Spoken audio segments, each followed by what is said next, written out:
So here's something that keeps archaeologists and amateur researchers arguing after a century of debate. The Sumerians, humanity's first urban civilization, the people who invented writing around 3200 BCE, left behind thousands of clay tablets describing beings called the Anunnaki. Not as distant, abstract gods, but as physical entities who came down from the sky, walked among humans, and did specific things. They created people from clay and divine blood to work as laborers. They taught agriculture, mathematics, metallurgy. They got tired, had conflicts, made decisions about humanity's fate. And here's the thing that makes this so fascinating. The Sumerians wrote about all this with the same straightforward tone they used for grain receipts and property records, like they were documenting history, not inventing mythology.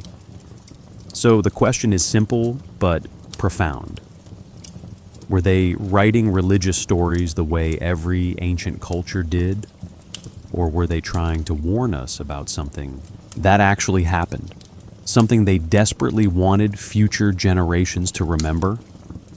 Hey, welcome. Really glad you're here tonight. However late it is, wherever you're listening from, you're in exactly the right place. Let's explore this together. This debate has been going on since the 1870s, when archaeologists started digging up Mesopotamian ruins and translating what they found. The texts were detailed: names, relationships, specific events. The Anunnaki weren't vague sky spirits. They were described as a group of deities with individual personalities and roles. Anu was the sky father. Enlil controlled storms and wind. Enki brought water and knowledge. Inanna was linked to Venus and warfare. And these beings supposedly did something remarkable. They made humans, not through divine breath or spoken word, but through a process the texts describe almost clinically. Mix clay with the blood of a slain god. Try several versions that don't work. Finally, create a successful prototype. Most scholars see this as classic mythology. Ancient people needed origin stories. They couldn't explain thunder without a storm god, couldn't explain crops without a harvest deity. The Anunnaki served the same function as Zeus, or Odin, or Ra, personifications that made the world understandable. This interpretation makes sense. Every early civilization did this. The stories justified kingship, supported temple economies, evolved over time as cultures merged and changed. Standard religious development, nothing unusual. But then in 1976, a researcher named Zecharia Sitchin published The 12th Planet and proposed something radically different. What if the Sumerians meant it literally? What if the Anunnaki were extraterrestrial visitors who came to Earth, needed labor for mining operations, and genetically engineered humans to do that work? Sitchin pointed to Sumerian astronomical knowledge that seems advanced, to architectural precision that seems remarkable, to genetic creation accounts that sound almost scientific.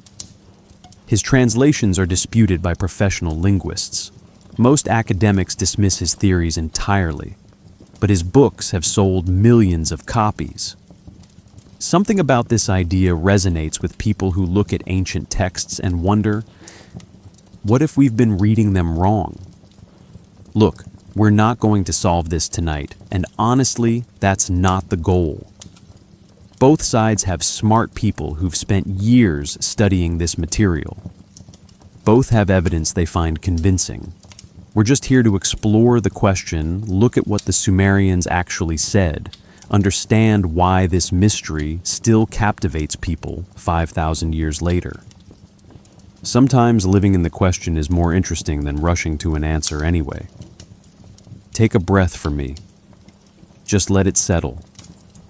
Where are you right now? Hopefully somewhere comfortable, lights dim, ready to let your mind wander through ancient history. These questions have been waiting millennia and we can take our time with them. If you're enjoying this, if ancient mysteries help you relax, I'd really appreciate a like or subscribe. It helps other people find these stories. But either way, thanks for being here. Tonight, we're going back to southern Iraq, to the land between the Tigris and Euphrates rivers, where humans first built cities, first created writing, first looked at the stars and tried to record what they saw. This was before Egypt's pyramids, before Stonehenge, before most things people think of as ancient. This was the beginning, where civilization emerged from small farming villages into something complex and organized and capable of asking big questions about human origins. We'll walk through how these tablets were discovered, buried in ruined libraries for thousands of years. We'll look at what they actually say when you translate the cuneiform carefully. We'll understand why most scholars interpret them as mythology and why that interpretation satisfies the academic community. We'll also look at why alternative theories emerged and what makes them compelling to so many people despite scholarly rejection. We'll explore Sumerian achievements, astronomy that tracked Venus with surprising accuracy, mathematics using base 60 counting we still use for time and angles, engineering that built massive ziggurats aligned precisely to cardinal directions. We'll examine the king lists that record rulers reigning for thousands of years before a great flood. We'll look at creation accounts that describe genetic experiments and failed prototypes.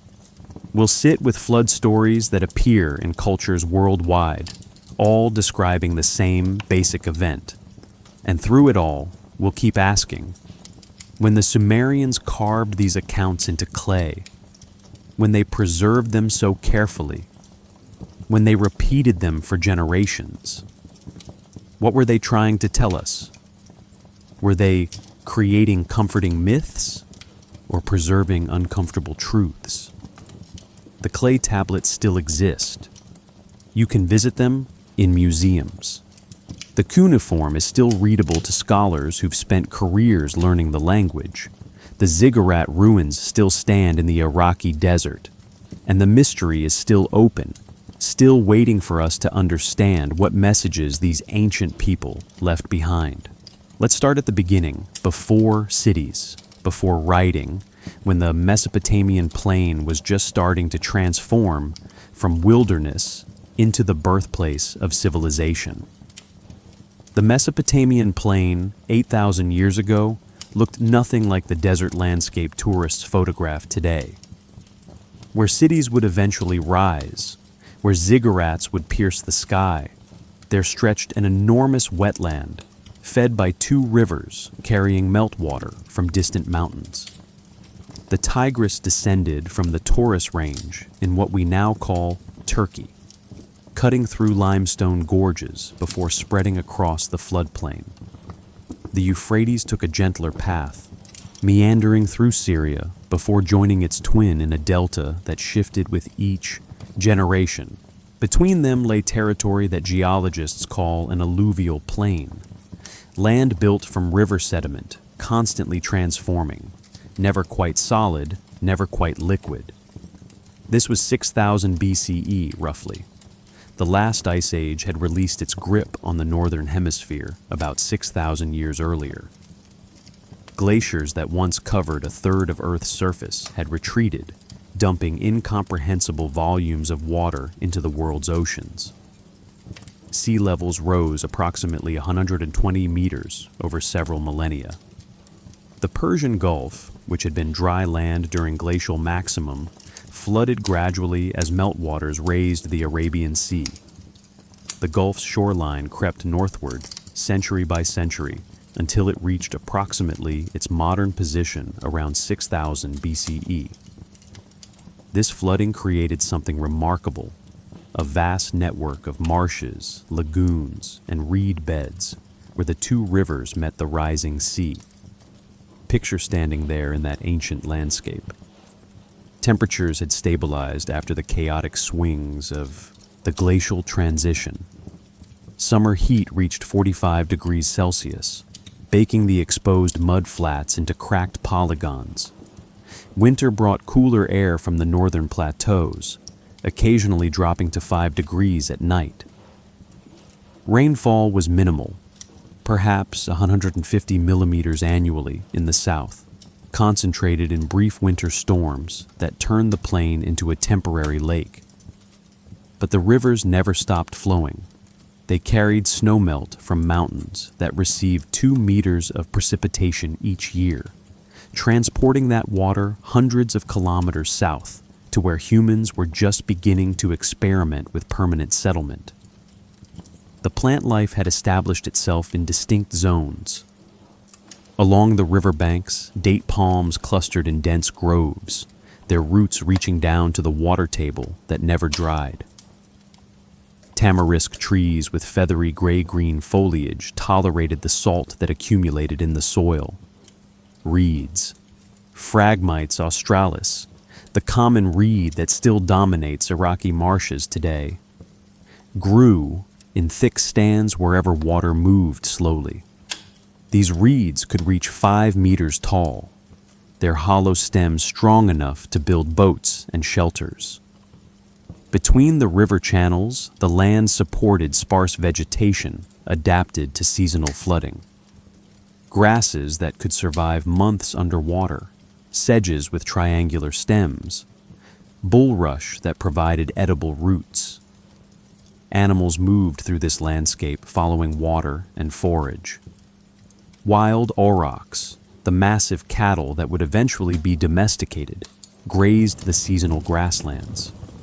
They stood nearly 2 meters at the shoulder, with forward curving horns spanning a meter.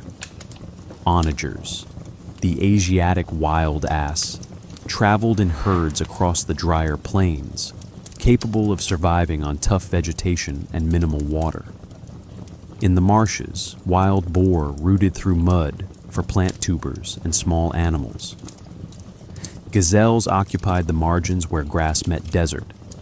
The skies held countless birds, pelicans fishing in shallow waters, herons stalking through reeds, ducks and geese arriving in massive flocks during winter migrations. And there were people, though not many. Small groups of hunter-gatherers moved seasonally through the landscape, following game and plant harvests. They used tools of napped flint, carried what they owned, left behind little that would survive millennia. Archaeological sites from this period are rare and difficult to find. Most lie buried under meters of river sediment, or were destroyed by subsequent flooding. What we do know suggests populations of perhaps a few dozen individuals per 100 square kilometers. They weren't primitive in intelligence or capability, just living in the way humans had lived for 200,000 years. Mobile, flexible, intimate with their environment's rhythms. Long before any city rose, long before anyone pressed marks into clay, this landscape was teaching lessons that would shape civilization. The rivers flooded predictably each spring when mountain snowmelt reached peak flow. Top D, floods arrived with remarkable consistency. Mid-March to early May, depositing nutrient-rich silt across the floodplain. This silt renewed the soil, but the flooding also destroyed anything built too close to the channels. Learning to work with this cycle, to anticipate floods, to build beyond their reach, to channel water where it was needed. This would become fundamental to Mesopotamian culture. The night sky above this wetland showed stars undimmed by any artificial light. The Milky Way arced overhead with crystalline clarity. Planets moved against the fixed background of constellations, their wandering paths mysterious but trackable. Venus blazed as morning and evening star, brighter than anything except sun and moon. The moon itself cycled through phases with perfect regularity, providing humanity's first reliable calendar. These celestial rhythms, observed over generations, would eventually be recorded in the astronomical texts that still puzzle modern researchers with their precision. Somewhere around 6000 BCE, maybe earlier, groups of people began experimenting with a different way of living. Instead of following herds and seasonal harvests, they started staying in one place. They built more permanent structures from reed bundles and mud brick. They planted seeds deliberately, selecting traits they preferred, beginning the long process of domesticating wild grasses into wheat and barley. They penned wild sheep and goats, gradually transforming them through selective breeding. This transition didn't happen overnight or everywhere at once. It spread gradually, unevenly, driven by advantages that compounded over generations. The advantages were significant. A planted field yielded more calories per hectare than wild foraging. Stored grain provided insurance against seasonal scarcity.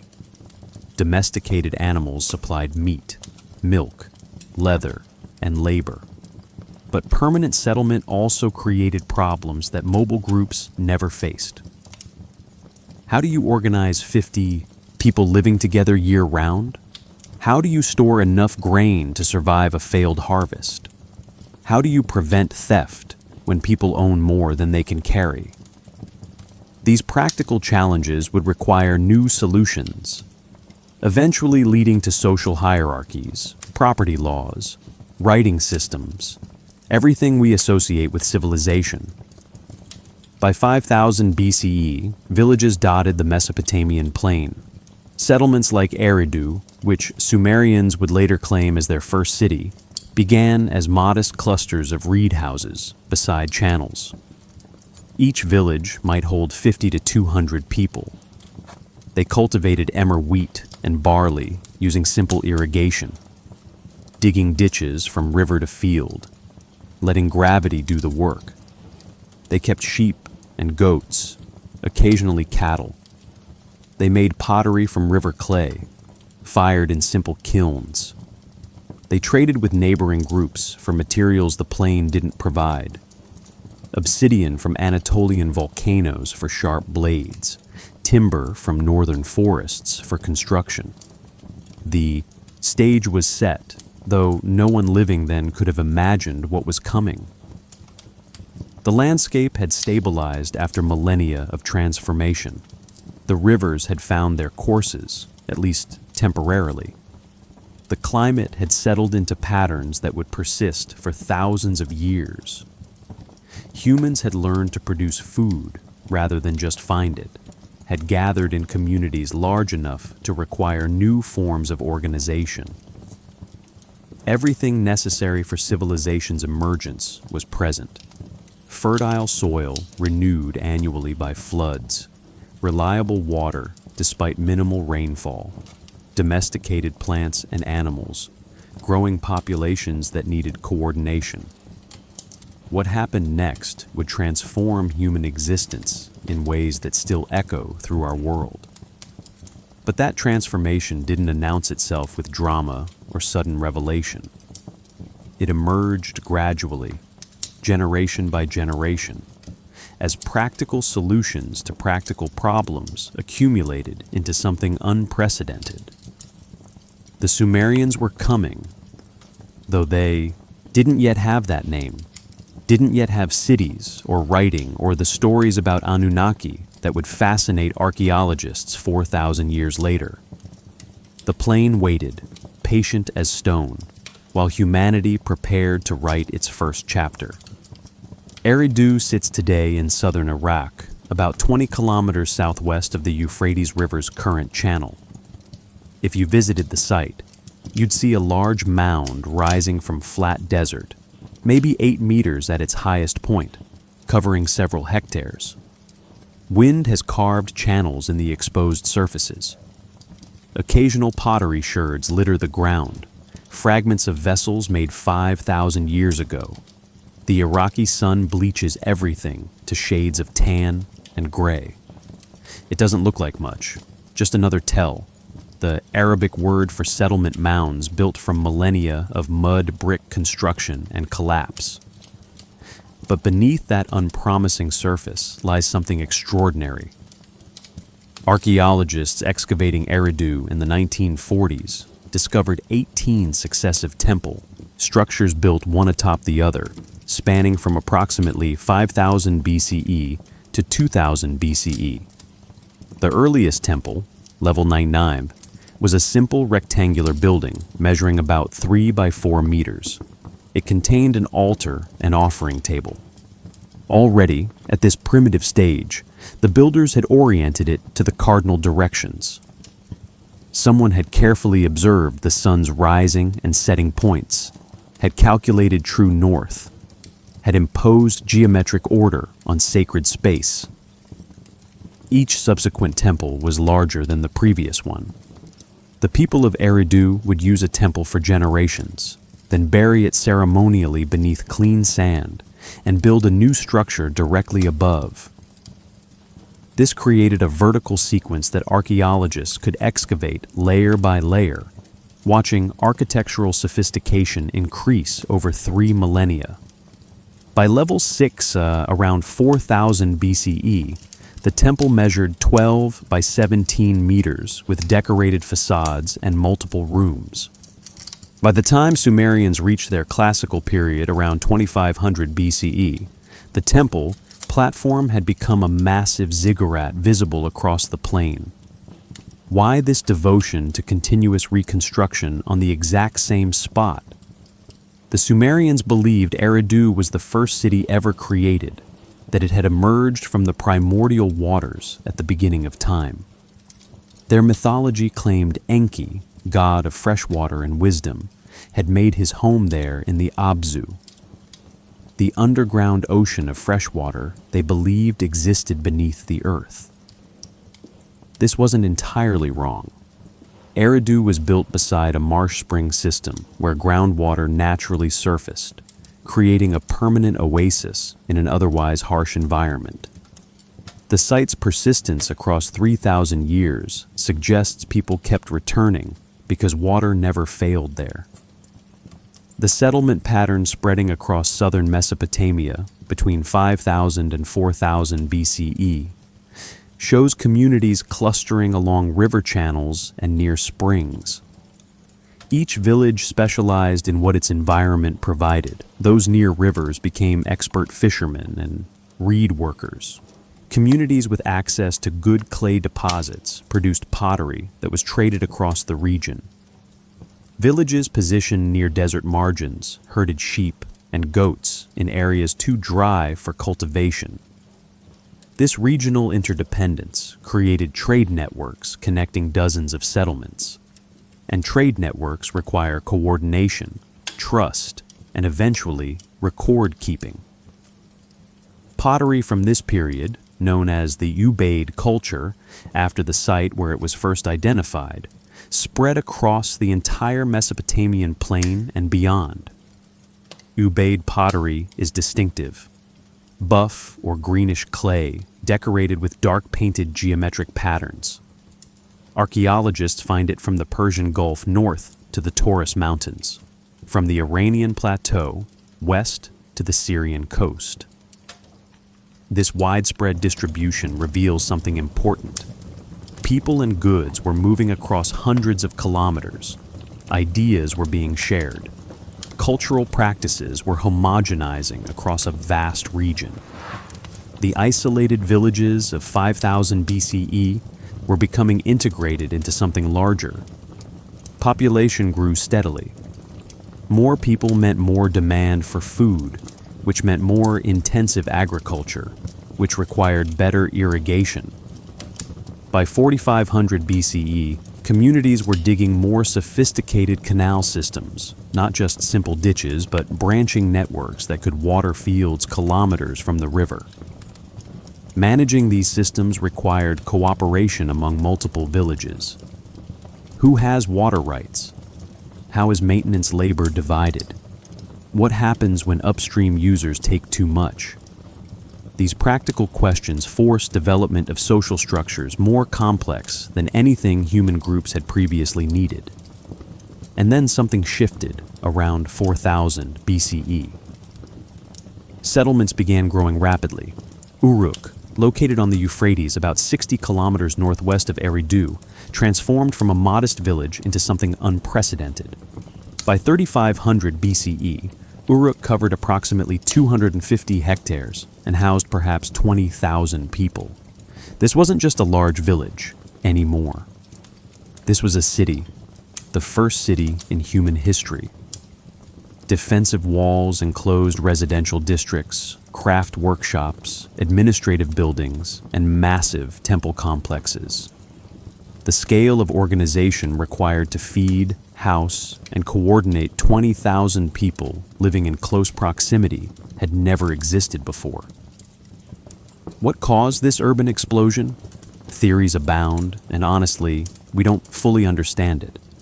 Maybe climate shifts reduced rainfall, forcing people to cluster near reliable water sources. Maybe irrigation agriculture became productive enough to support dense populations.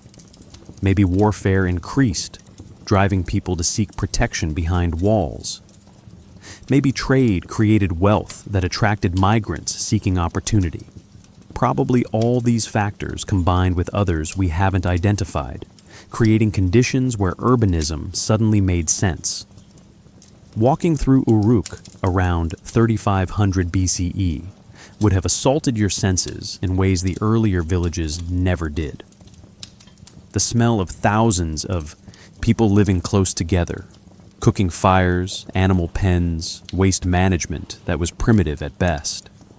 The constant noise, craftsmen hammering, merchants haggling, priests chanting, children playing, donkeys braying. The visual density, mud brick buildings packed along narrow streets, painted temple facades visible above residential roofs, people wearing woven textiles instead of just leather and hide. The White Temple at Uruk, built atop a massive platform, dominated the city's skyline.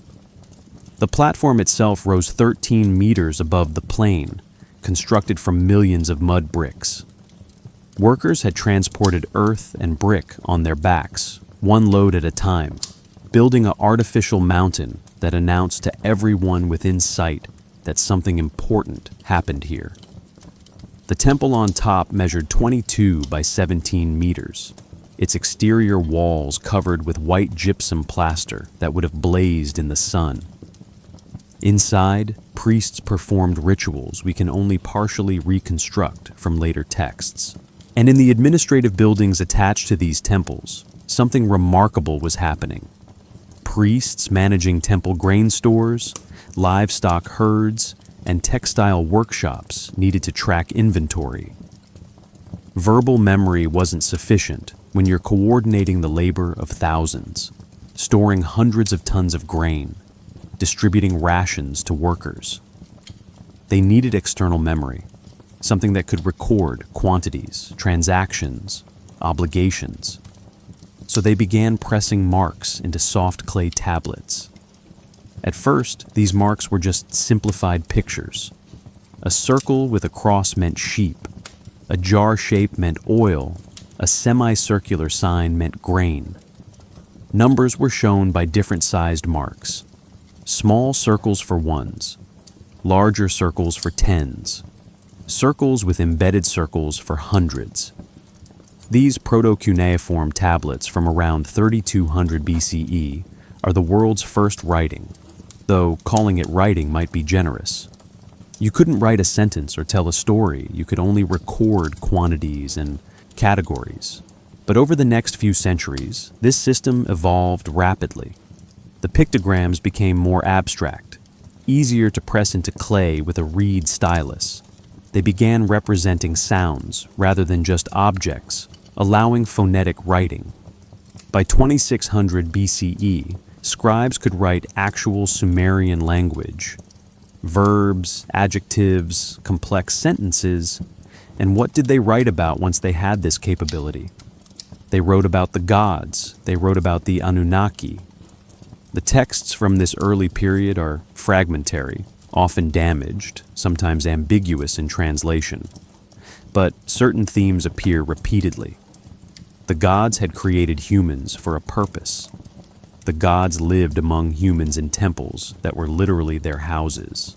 The gods required service, food offerings, ritual observances, labor on temple projects. And the gods had individual personalities, preferences, territories. This wasn't abstract monotheism, but intensely personal polytheism, where divine beings had specific homes, ate specific foods, and made specific demands. What strikes modern readers is how physical these early god descriptions are. The gods weren't purely spiritual entities dwelling in some transcendent realm. They occupied space, consumed resources, required maintenance. Temple texts meticulously recorded daily offerings, how much bread, beer, meat, oil, cloth provided to each deity's statue. The Sumerians seemed to genuinely believe these statues housed living divine presences that needed care like any resident of the city. Were they writing mythology or recording something they believed had actually occurred? The question would have confused a Sumerian. They didn't have our modern distinction between myth and history. Their past was their past, whether it involved humans or gods. The Anunnaki were as real to them as their own kings and priests.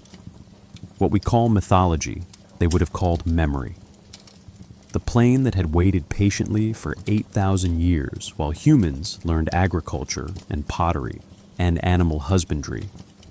That plane now supported cities where tens of thousands lived, where priests directed labor forces hundreds strong, where scribes recorded information that would survive longer than any kingdom. Civilization had arrived, and with it came stories about where humans came from, who had taught them to build and plant and calculate. The Sumerians were about to tell us their version of our origins. Whether we interpret those accounts as myth or memory, theology or history, that question would haunt researchers for the next 4,000 years. The transition from accounting marks to actual literature didn't happen overnight, but when it came, it was startling in its sophistication.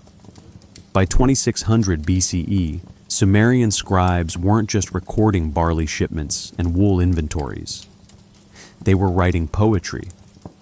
They were composing hymns to gods, creating proverbs, documenting legal disputes, recording royal achievements.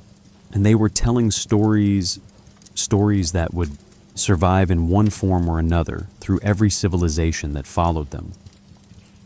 The scribal schools that trained these writers were called eduba, literally tablet house. Young boys, almost exclusively from wealthy families, would enter these schools around age 7 and spend the next decade learning to read and write. The curriculum was rigorous. Students began by copying signs over and over, memorizing the hundreds of cuneiform symbols that represented syllables, words, and concepts. They progressed to mathematical tables, then to legal formulas and contract templates. Finally, if they showed talent, they studied the literary corpus, myths, epics, hymns, and wisdom literature that formed Sumerian cultural heritage. These weren't creative writing classes where students invented their own stories. The eduba preserved and transmitted specific texts that were copied generation after generation. When archaeologists excavate Sumerian schoolrooms, they find practice tablets where students copied the same passages their teachers had copied decades earlier. This conservative transmission is actually fortunate for us.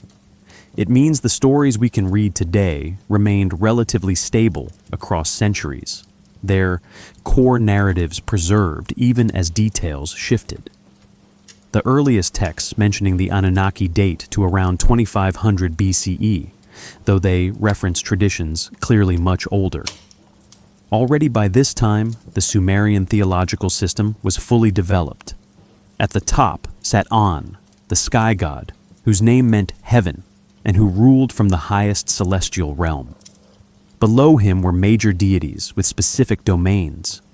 Enlil controlled storms, wind, and air, the space between earth and sky.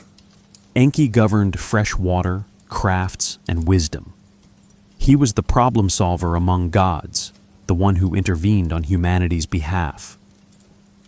Ninhursag was the Earth Mother, associated with birth and fertility. The Anunnaki appear as a collective group, sometimes translated as those of princely blood, or offspring of Anu. In the earliest texts, they function as a divine assembly that makes decisions affecting humans and cosmos. They aren't described in detail as individuals, but rather as a governing council. Later Babylonian texts would expand on this, giving the Anunnaki more specific roles. In some accounts, they're the 50 great gods who decree fates. In others, they're deities assigned to the underworld after younger gods took control of earth and sky. One of the most important early literary texts is Enki and Ninhursag, a myth set in Dilmun, a paradisiacal land sometimes identified with Bahrain. The story describes Dilmun as pure and pristine, but lacking fresh water. Enki fixes this by bringing up water from the earth, making Dilmun's fields fertile. Then follows a complex narrative involving plant creation, divine sexual relationships, and Enki's illness and healing. The text is fragmentary and difficult to interpret in places, but one thing is clear. The gods in this story are intensely physical. They eat plants, feel pain, require medical treatment. Whatever these beings were in Sumerian imagination, they weren't ethereal spirits. Enki and Ninmah is even more striking. This text, dating to around 2400 BCE, describes human creation in remarkable detail. The story begins with the Anunnaki digging irrigation canals, exhausting labor that causes them to complain. The gods are tired of working. They want rest. Enki proposes a solution: create a substitute laborer to bear the yoke. Ninmah, the birth goddess, agrees to help. Using clay from the Abzu, the underground freshwater realm, mixed with the blood of a slain god, they fashion a human. The text then describes several failed attempts at creating proper humans before they succeed. Some versions are too weak, others malformed. Eventually, they produce a functional human capable of labor, and humanity begins. What are we reading here? Mainstream scholars see theological narrative explaining human purpose. We exist to serve the gods, to maintain their temples, to free divine beings from physical labor. This mirrors Mesopotamian social structure, where common people labored to support priestly and royal elites. The myth justifies the hierarchy. Just as humans serve gods, so lower classes serve upper classes. It's ideology wrapped in cosmology, perfectly normal for ancient religious texts. But read it again with fresh eyes. The gods aren't creating through divine word or mystical power. They're using materials, clay and divine blood. They experiment, producing failures before success. The language resembles nothing so much as a technical procedure. Mix these ingredients, produce a prototype, test it, refine the design, try again. This sounds less like poetry and more like process documentation. The Atrahasis epic, composed around 1800 BCE but drawing on much earlier material, expands this creation account. Here we learn that before humans, the Igigi, a group of lesser gods, did the labor. They dug the Tigris and Euphrates rivers, excavated canals, toiled without rest. After 40 years, some versions say 3,600 years, the numbers vary wildly in different copies, the Igigi rebel. They burn their tools, march on Enlil's house, surround his dwelling demanding relief. The gods hold a council. Enlil wants to destroy the rebels, but Enki suggests an alternative: create humans to take over the work. The gods agree, sacrifice one of the rebel leaders, and use his blood mixed with clay to fashion humanity. This narrative adds something important. The Anunnaki themselves apparently had subordinates who became rebellious. The social hierarchy extended even among gods, and the solution to divine labor disputes was genetic creation of a new species. However you interpret it, the story is specific and detailed in ways that pure metaphor typically isn't. Between 2500 and 2000 BCE, Sumerian civilization reached its classical zenith. Cities like Uruk, Lagash, and Nippur dominated the plain, each ruling surrounding agricultural territory. The ziggurat at Ur rose in 3 massive terraces to a height of approximately 30 meters, its facade decorated with columns and recesses that created elaborate patterns of light and shadow. The structure consumed roughly 7 million mud bricks in its core, each brick inscribed with the name of the king who built it. This wasn't just architecture, it was a statement of power, an artificial mountain asserting human or divine dominance over the flat landscape. Kings of this period claimed divine legitimacy. They weren't just appointed by gods, they sometimes claimed actual divine ancestry. The Sumerian king list, compiled around 2100 BCE, but recording much earlier traditions, begins with an extraordinary claim. After the kingship descended from heaven, the kingship was in Eridu. Then it lists the earliest kings with reigns that defy biology. Alulim ruled for 28,800 years. Alaljar ruled for 36,000 years. 8 kings reigned for a combined 200 years before the flood. After the flood, the kingship descended again from heaven, and reigns gradually decreased toward more plausible, though still extraordinary, numbers.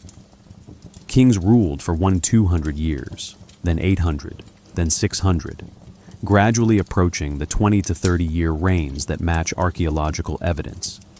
What are we supposed to make of this? The later kings in the list are historically verifiable. Archaeologists have found their inscriptions, excavated their palaces, confirmed their existence. The list transitions seamlessly from mythological time into historical time without any acknowledgement of changing categories. Either the early numbers are fantastically corrupt, recording months or seasons as years, or they represent something else entirely. Mythological rulers standing in for dynasties, astronomical cycles encoded numerically, or, and this is where alternative theorists pounce, accurate records of beings who lived far longer than modern humans. The Sumerians themselves seem to treat these numbers seriously. They didn't preface the king list with disclaimers or poetic introductions. They presented it as chronology, as fact, as the actual sequence of rulers descending from when kingship first came down from heaven. That phrase keeps appearing, descended from heaven. Not emerged from among humans, not elected or selected, but descended, came down, arrived from above. By 2000 BCE, Sumerian was dying as a spoken language, replaced by Akkadian, the Semitic language of peoples who had migrated into Mesopotamia from the west. But Sumerian texts weren't lost. They were too important, too embedded in cultural memory. Babylonian and Assyrian scribes continued copying Sumerian literature for another 1,500 years. They translated key texts into Akkadian, added their own elaborations, combined Sumerian gods with their own pantheons. The Anunnaki narrative passed into Babylonian mythology, then, into Assyrian, spreading across the ancient Near East. And then, around 600 BCE, it ended. Babylon fell to Persia. Cuneiform writing gradually disappeared, replaced by Aramaic written in alphabetic script. The tablets were buried, the ziggurats abandoned, the cities depopulated. For over 2,000 years, Sumerian civilization vanished from human memory. The stories survived only in echoes. Biblical flood accounts, Greek references to Chaldean wisdom, fragments preserved in texts that didn't credit their sources. But the clay tablets remained, patient beneath the sand, holding their cuneiform secrets, baked hard by fires that destroyed the libraries where they rested, paradoxically preserved by the disasters that scattered them, waiting for the day when someone would learn to read them again. And when that day came, when 19th century archaeologists began pulling these tablets from Iraqi tells, the questions they raised would prove more troubling than anyone expected. Because Sumerians had recorded something, whether myth or memory, theology or history, and whatever it was, it refused to fit neatly into categories we'd prepared for it.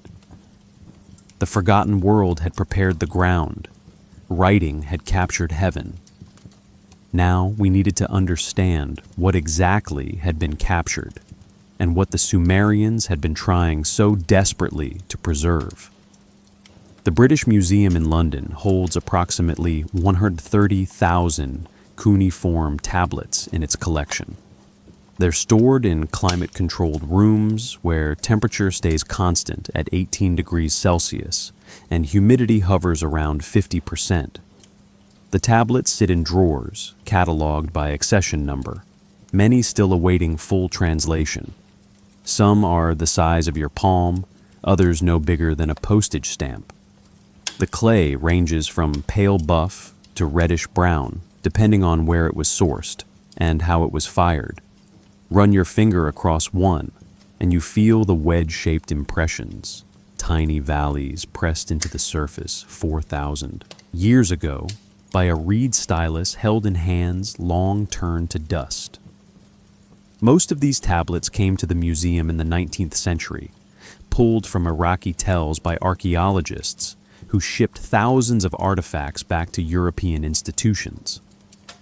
The practice seems questionable by modern standards, but it preserved materials that might otherwise have been lost to looting, war, or simple neglect, and it gave scholars access to texts that would revolutionize understanding of human history.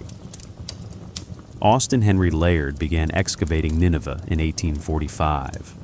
He was 28 years old, British, technically untrained in archaeology, but possessed by enthusiasm for ancient Mesopotamia. Nineveh had been the capital of the Assyrian Empire, destroyed in 612 BCE by combined Babylonian and Median forces. For over 2 millennia, it existed only in biblical references.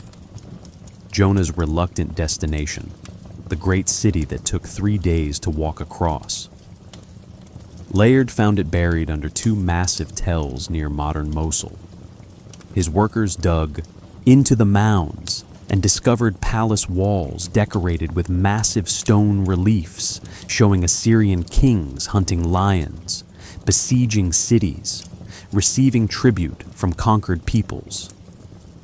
The carved figures stood over 2 meters tall, their beards elaborately curled, their muscles defined with almost photographic precision. These weren't primitive artists. These were master sculptors working with sophisticated techniques and clear aesthetic vision. But the real treasure lay in a set of rooms Layard excavated in 1849 and 1850. Here he found approximately 30,000 clay tablets and fragments, the royal library of Ashurbanipal, who ruled Assyria from 668 to 627 BCE. Ashurbanipal had been unusual among ancient kings. He could read and write, rare accomplishments for rulers who typically left such tasks to scribes. He'd sent agents across his empire with instructions to find and copy any important texts. His library contained everything from astronomical observations to medical treatises, from mathematical tables to the mythological epics that told how the world began. The tablets were shipped to London, where they sat for decades, partially catalogued but largely untranslated. Cuneiform had been deciphered in the 1840s and 1850s through brilliant work on Persian royal inscriptions, but reading fluently required years of study. Scholars were just beginning to work through the enormous corpus of material flooding into European museums.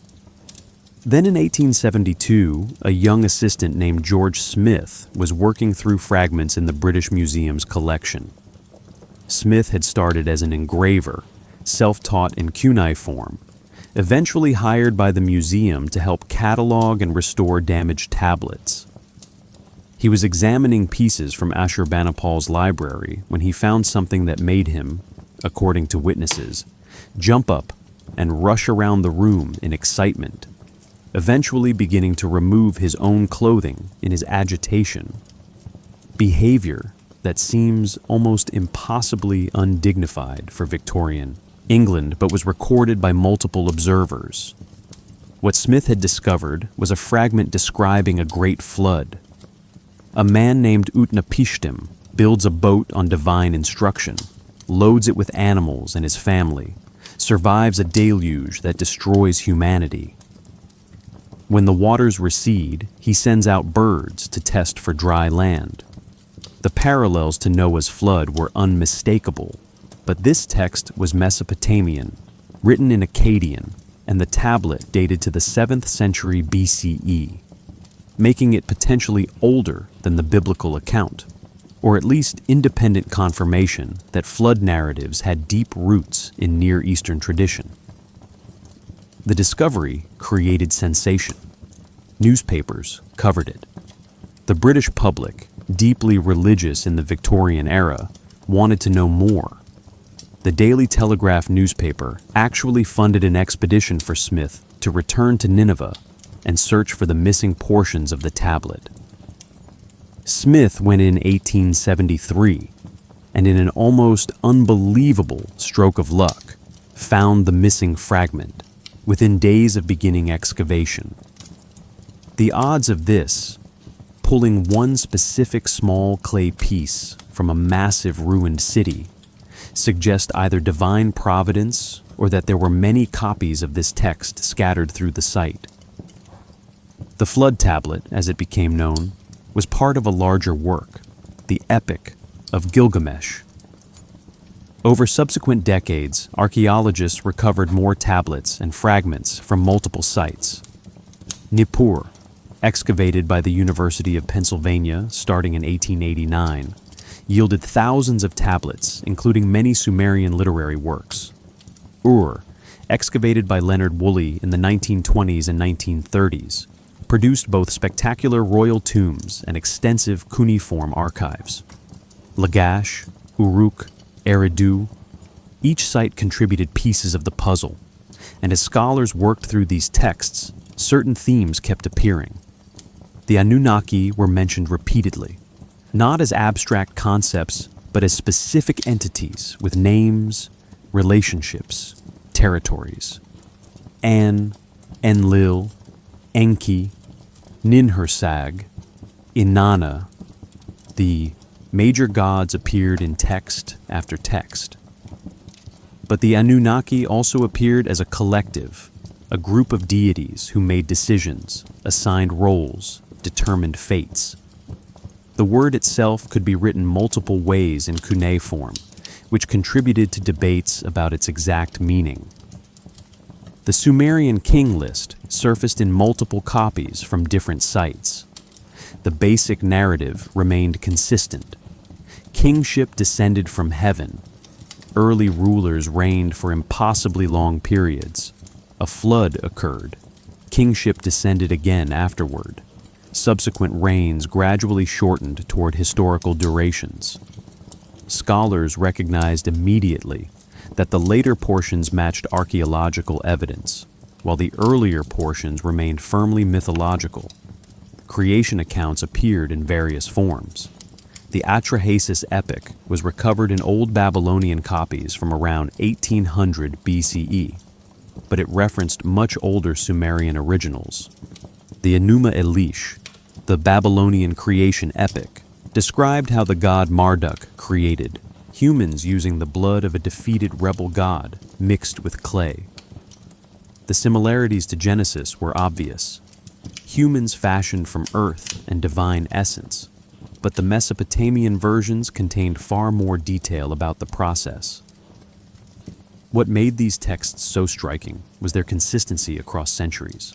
Stories copied in 2400 BCE appeared again in 1800 BCE, and again in 700 BCE, with core narratives intact. Names might change. Sumerian Enki became Akkadian Ea, but the essential stories persisted. This wasn't mythology that evolved freely.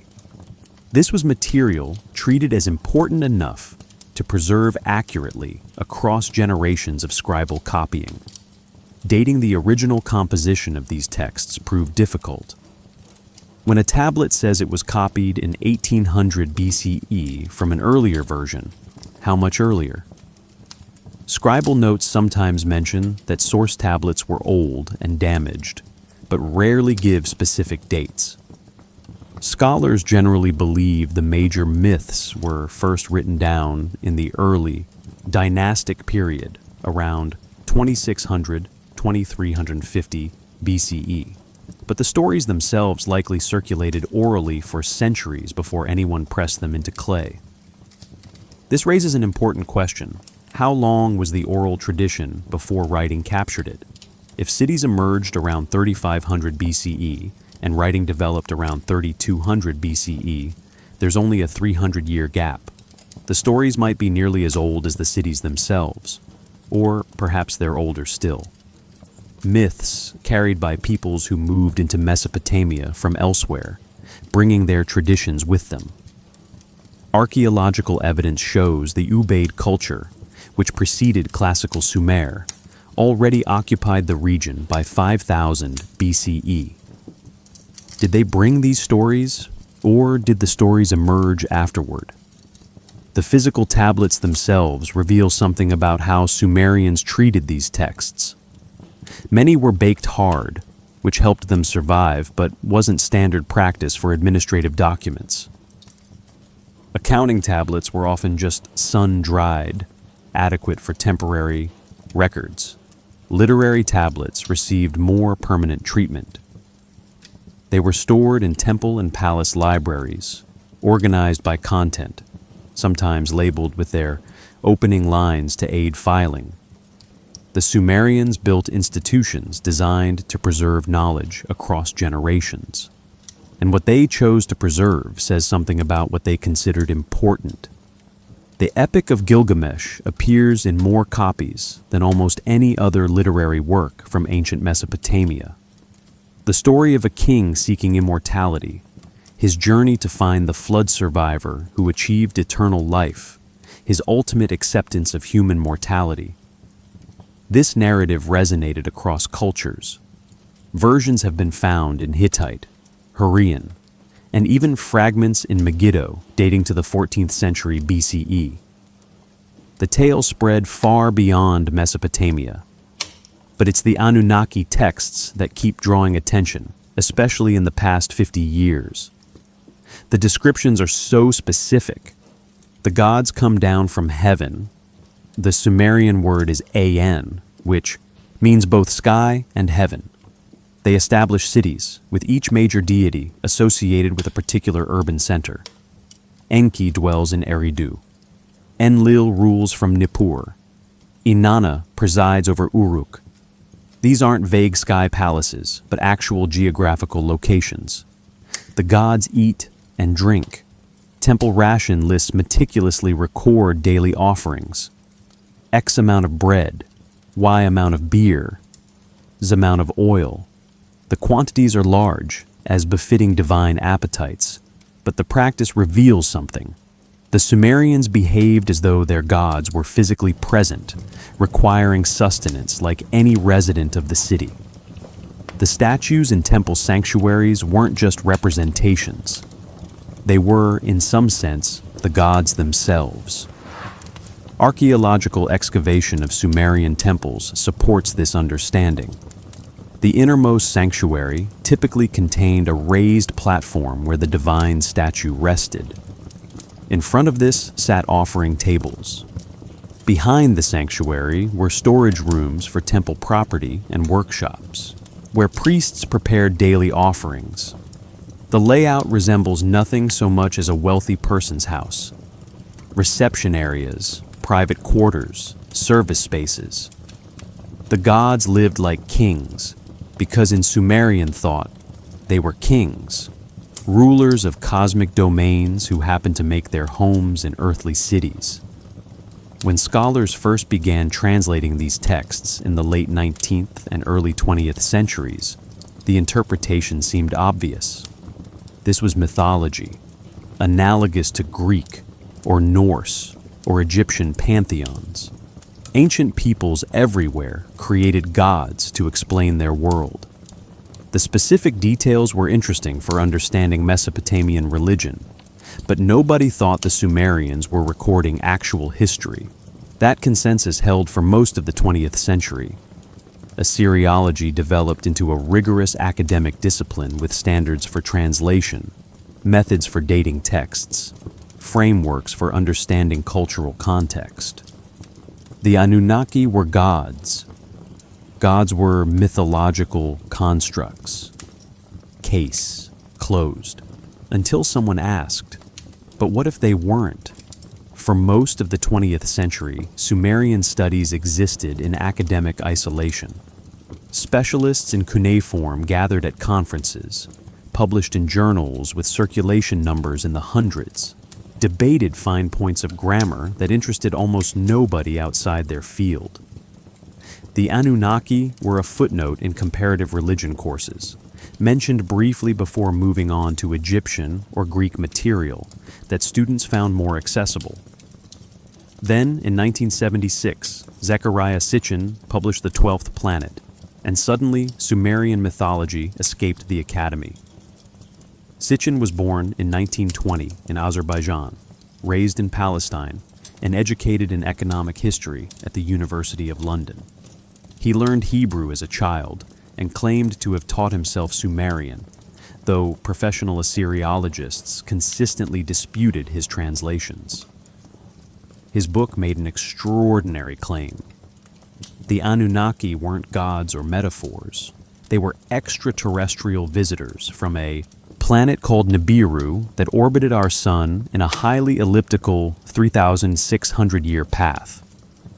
These beings came to Earth approximately 450,000 years ago seeking gold, which they needed to repair their planet's atmosphere. They established mining operations in southern Africa, brought worker gods called the Igigi to do the labor, and when these workers rebelled, they genetically engineered Homo sapiens by combining their own DNA with that of Homo erectus. The book sold millions of copies. It was translated into dozens of languages. It spawned 13 sequels, numerous imitators, and eventually the entire Ancient Aliens television franchise that has run for over 15 seasons. Sitchin's work created a parallel interpretation of Sumerian texts that existed completely outside academic consensus, but reached vastly more people than any scholarly publication. Professional Assyriologists responded with dismissal and frustration. Dr. Michael Heiser, a scholar of ancient Near Eastern languages, wrote detailed critiques showing where Sitchin's translations departed from standard understanding of cuneiform. The word Anunnaki, for instance, doesn't mean those who from heaven to earth came, as Sitchin claimed. It most likely derives from Sumerian roots, meaning princely offspring, or offspring of Anu. The sign groups can be broken down syllable by syllable. And while cuneiform allows multiple readings depending on context, Sitchin's interpretation wasn't one that trained linguists found in the standard lexicons. But here's where it gets interesting. Sitchin's translations were questionable. his proposed planet Nibiru inconsistent with orbital mechanics, his timeline of 450,000 years unsupported by any cuneiform text. Yet some of the questions he raised weren't entirely dismissible. Why did Sumerian astronomy know about planets that aren't visible to the naked eye? How did a culture that supposedly used only bronze tools achieve mathematical and engineering precision that wouldn't be matched for millennia? What explains the sudden emergence of urban civilization in Mesopotamia, apparently without gradual development in the region? Academic responses pointed out that these weren't actually mysteries. Sumerian astronomy was excellent, but didn't exceed what careful naked-eye observation could achieve over generations. Uranus and Neptune aren't mentioned in any authenticated ancient text. The planets the Sumerians tracked, Mercury, Venus, Mars, Jupiter, Saturn, are all visible without telescopes. Their mathematics and engineering were impressive, but achievable with known technology and sufficient labor.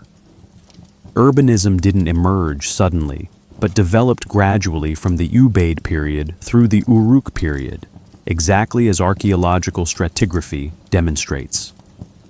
The problem was one of audience. Scholarly articles published in Journal of Cuneiform Studies reached perhaps 500 people. Sitchin's books reached millions. Television documentaries featuring alternative theories drew ratings that scholarly programming couldn't approach.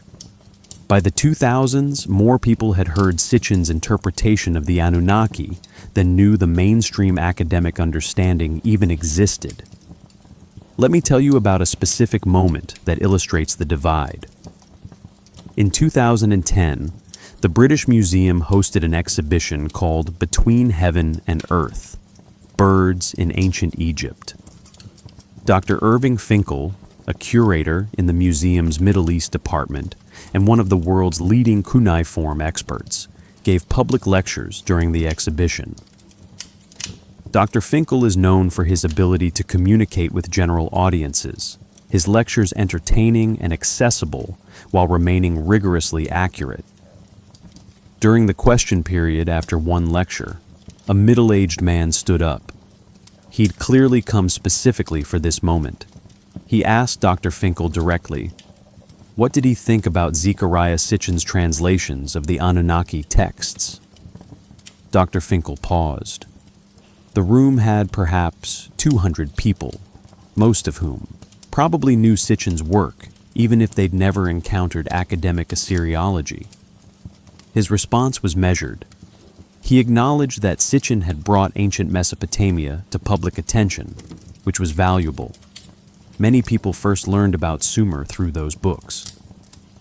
But the translations themselves, he said gently, weren't reliable. Cuneiform works through very specific rules. Signs have established values. Grammar follows patterns. You can't simply assign new meanings to suit a theory. The questioner wasn't satisfied. He'd read all of Sitchin's books, found them convincing, and wanted to know why mainstream scholars dismissed them. Was it closed-mindedness, institutional bias, fear of implications if the theories were true? Dr. Finkel tried a different approach. He explained that cuneiform translation isn't a matter of opinion. Tens of thousands of administrative texts, grain records, legal contracts, building accounts, establish what words mean. When you see the sign for barley in a text about temple rations, you can't claim it means something else just because it would fit a preferred interpretation. The language has rules, and those rules are known because we have such massive amounts of material to compare. The exchange lasted perhaps 10 minutes. It was respectful on both sides, but it revealed something important. Two completely different frameworks for understanding the same texts, speaking past each other because they started from incompatible assumptions. For Dr. Finkel, the question was, what do these symbols mean according to everything we know about Sumerian language? For the questioner, the question was, what if mainstream scholarship has been missing something? The interaction ended without resolution, as these discussions usually do. The questioner remained convinced. Dr. Finkel returned to his prepared material. The audience shifted uncomfortably, unsure which interpretation to trust. This scene, or versions of it, has played out countless times over the past 50 years. Academic conferences don't address alternative theories because they're considered outside the realm of serious scholarship. Alternative researchers see this as confirmation of closed-minded orthodoxy. Meanwhile, millions of people consume both perspectives through books, documentaries, YouTube videos, and podcasts, trying to determine which makes more sense. The situation creates a strange dynamic. Mainstream Assyriology has the credibility of institutional backing, peer review, and methodological rigor. Alternative interpretations have the appeal of challenging authority, offering more exciting explanations, and tapping into genuine discomfort many people feel with materialist paradigms that reduce everything to natural causes. Both sides can point to aspects of the evidence that support their positions.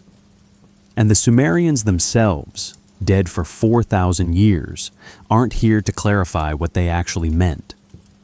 What we can say with confidence is that something shifted in 1976. Before Sitchin, the Anunnaki were a minor topic in comparative religion. After him, they became a cultural phenomenon. Whether his specific claims hold up to scrutiny matters less than the fact that he forced a question into public consciousness.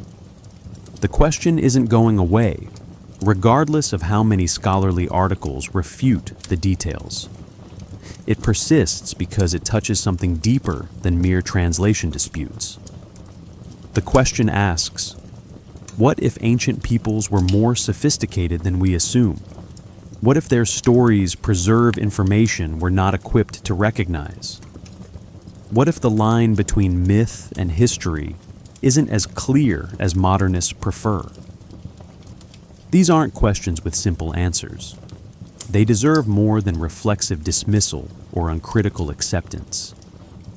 They require looking carefully at what the evidence actually shows, what the texts actually say, what kinds of knowledge ancient peoples demonstrably possessed. That's what we're trying to do here, not to prove anyone right or wrong, but to understand what we actually know versus what we're guessing. The tablets still sit in museum drawers. The cuneiform is still readable. The debates continue, sometimes productive, often frustrating, always revealing something about how humans construct knowledge and choose what to believe. The emergence had occurred, not just of ancient Sumerian civilization, but of modern arguments about what that civilization means. Stand in front of the Ishtar Gate at the Pergamon Museum in Berlin, and you're facing one of the most stunning pieces of ancient architecture anywhere. The gate stood at the entrance to Babylon, built around 575 BCE by King Nebuchadnezzar II. It's been reconstructed in the museum from original glazed bricks excavated by German archaeologists between 1902 and 1914. The bricks are deep blue, covered with lead-based glaze that has lasted 2,600 years. Relief sculptures of bulls and dragons march across the surface in alternating rows. The bulls represent Adad, the storm god. The dragons, technically Mushushu, a creature with serpent's head, lion's body, and eagle's talons, represent Marduk, Babylon's patron deity. The craftsmanship is extraordinary. Each brick was molded individually, fired in kilns that reach temperatures above 1,000 degrees Celsius, then fitted together to create images that flow seamlessly across the entire surface. The gate originally stood 15 meters tall, with the processional way leading through it covered in matching blue glazed tiles showing 120 lions. Walking through that gate in ancient times must have felt like entering a realm of gods, every surface declaring divine presence and royal power. But this is Babylon, not Sumer. By the time Nebuchadnezzar built this gate, the Sumerian language had been dead for over 1,000 years. The gates preserve Babylonian theology, which borrowed heavily from Sumerian sources but transformed them according to its own cultural priorities. To understand what Sumerians actually built, we need to go back further and look at structures from 2500 to 2000 BCE. The Great Ziggurat of Ur offers our best preserved example. Leonard Woolley excavated it in the 1920s, and subsequent restoration work in the 1980s under Saddam Hussein, controversial for its methods, but effective at preserving the structure, means visitors today can see something close to its original appearance. The ziggurat was built by King Ur-Nammu around 2100 BCE, dedicated to Nana, the moon god. It sits on the western edge of the ancient city, dominating the landscape. The base measures 64 by 46 meters. The walls rise at approximately 65-degree angles, sloping inward as they climb. 3 massive staircases, one perpendicular to the facade, 2 flanking it at angles, converge at the first terrace 15 meters above ground level. Originally, the structure rose through 2 more terraces to a total height, estimated at 30 meters, though only the first level survives substantially intact. Walk up to those walls and touch them. The bricks are mud, literally sun-dried clay mixed with straw, the most basic building material imaginable. But they're laid in sophisticated patterns. Every few meters, drainage channels called weeper holes allow water to escape, preventing moisture buildup that would erode the core. Reed matting layers run horizontally through the structure at regular intervals, distributing weight and providing flexibility. Ancient Mesopotamia experiences earthquakes and rigid structures crack. The surface bricks are kiln-fired, harder and more weather-resistant than the sun-dried core, creating a protective shell. The builders understood stress distribution, water management, thermal expansion, seismic resistance. They achieved this with bronze tools, human labor, and observation passed down through generations.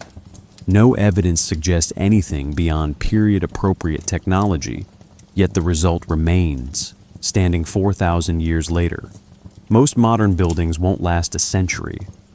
The precision is what strikes engineers who study these structures. The staircase is aligned to cardinal directions within 0.5 degrees. The base forms an almost perfect rectangle. The walls rise at consistent angles, despite being built from millions of individual bricks, laid by hundreds of workers over years of construction. This required surveying equipment, plumb bobs, leveling tools, measuring rods, and systematic quality control. Someone was checking the work constantly, correcting deviations, maintaining standards. At Uruk, archaeologists have excavated the White Temple complex from around 3200 BCE, 1,000 years earlier than Ur's ziggurat. Here the platform is smaller, roughly 45 by 40 meters, rising 13 meters. But already the principles are established. Artificial mountain, precise orientation, monumental staircase. Temple on top reached through controlled ascent. The building pattern that would define Mesopotamian sacred architecture for 3 millennia appeared fully formed in the earliest urban period. What did these platforms signify? The obvious interpretation is that they made the temples more visible, asserting divine and royal presence across the landscape. They also created architectural separation between sacred space and ordinary life. Ascending the staircase became a ritual transition from earthly to divine realms. The height provided practical benefits too. Elevation above flood levels that regularly inundated the plain cooling breezes at the upper levels, and vantage points for astronomical observation. But Sumerian texts offer another explanation. The ziggurats were called etemenigur in Sumerian, roughly temple whose platform is fundamental. They weren't just impressive architecture, they were landing platforms, places where gods descended from heaven to earth. The staircase wasn't only for priests ascending, but for deities descending. The temple on top housed the god during earthly visits. Mainstream archaeology interprets this as theological metaphor. The ziggurat symbolized the cosmic mountain connecting earth and heaven, a concept appearing in many ancient cultures. Sacred mountains feature in Hindu, Buddhist, and Chinese cosmologies. Mount Olympus served the same function for Greeks. The ziggurat was Mesopotamia's version, an artificial mountain where divine and human realms touched. Alternative interpretations take the landing platform idea more literally. If the Anunnaki were physical beings arriving in craft of some kind, they would need designated arrival zones. The platforms provided flat, elevated surfaces visible from the air. The staircases allowed ground personnel to access them. The temples on top served as reception buildings or control centers. This reading treats Sumerian architectural descriptions not as poetry, but as functional specification. The problem with evaluating these competing interpretations is that both can point to supporting evidence. Mainstream archaeology notes that every ancient culture built monumental sacred architecture, none of which required extraterrestrial explanation. Greeks didn't need aliens to build the Parthenon. Egyptians didn't need them for pyramids.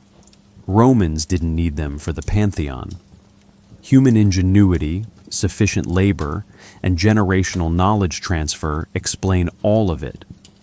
But alternative researchers point to specific details. Why did the Sumerians call their temples houses with such consistency? The temple of Inanna at Uruk was called Iana, House of Heaven. The temple of Enlil at Nippur was Ekur, Mountain House.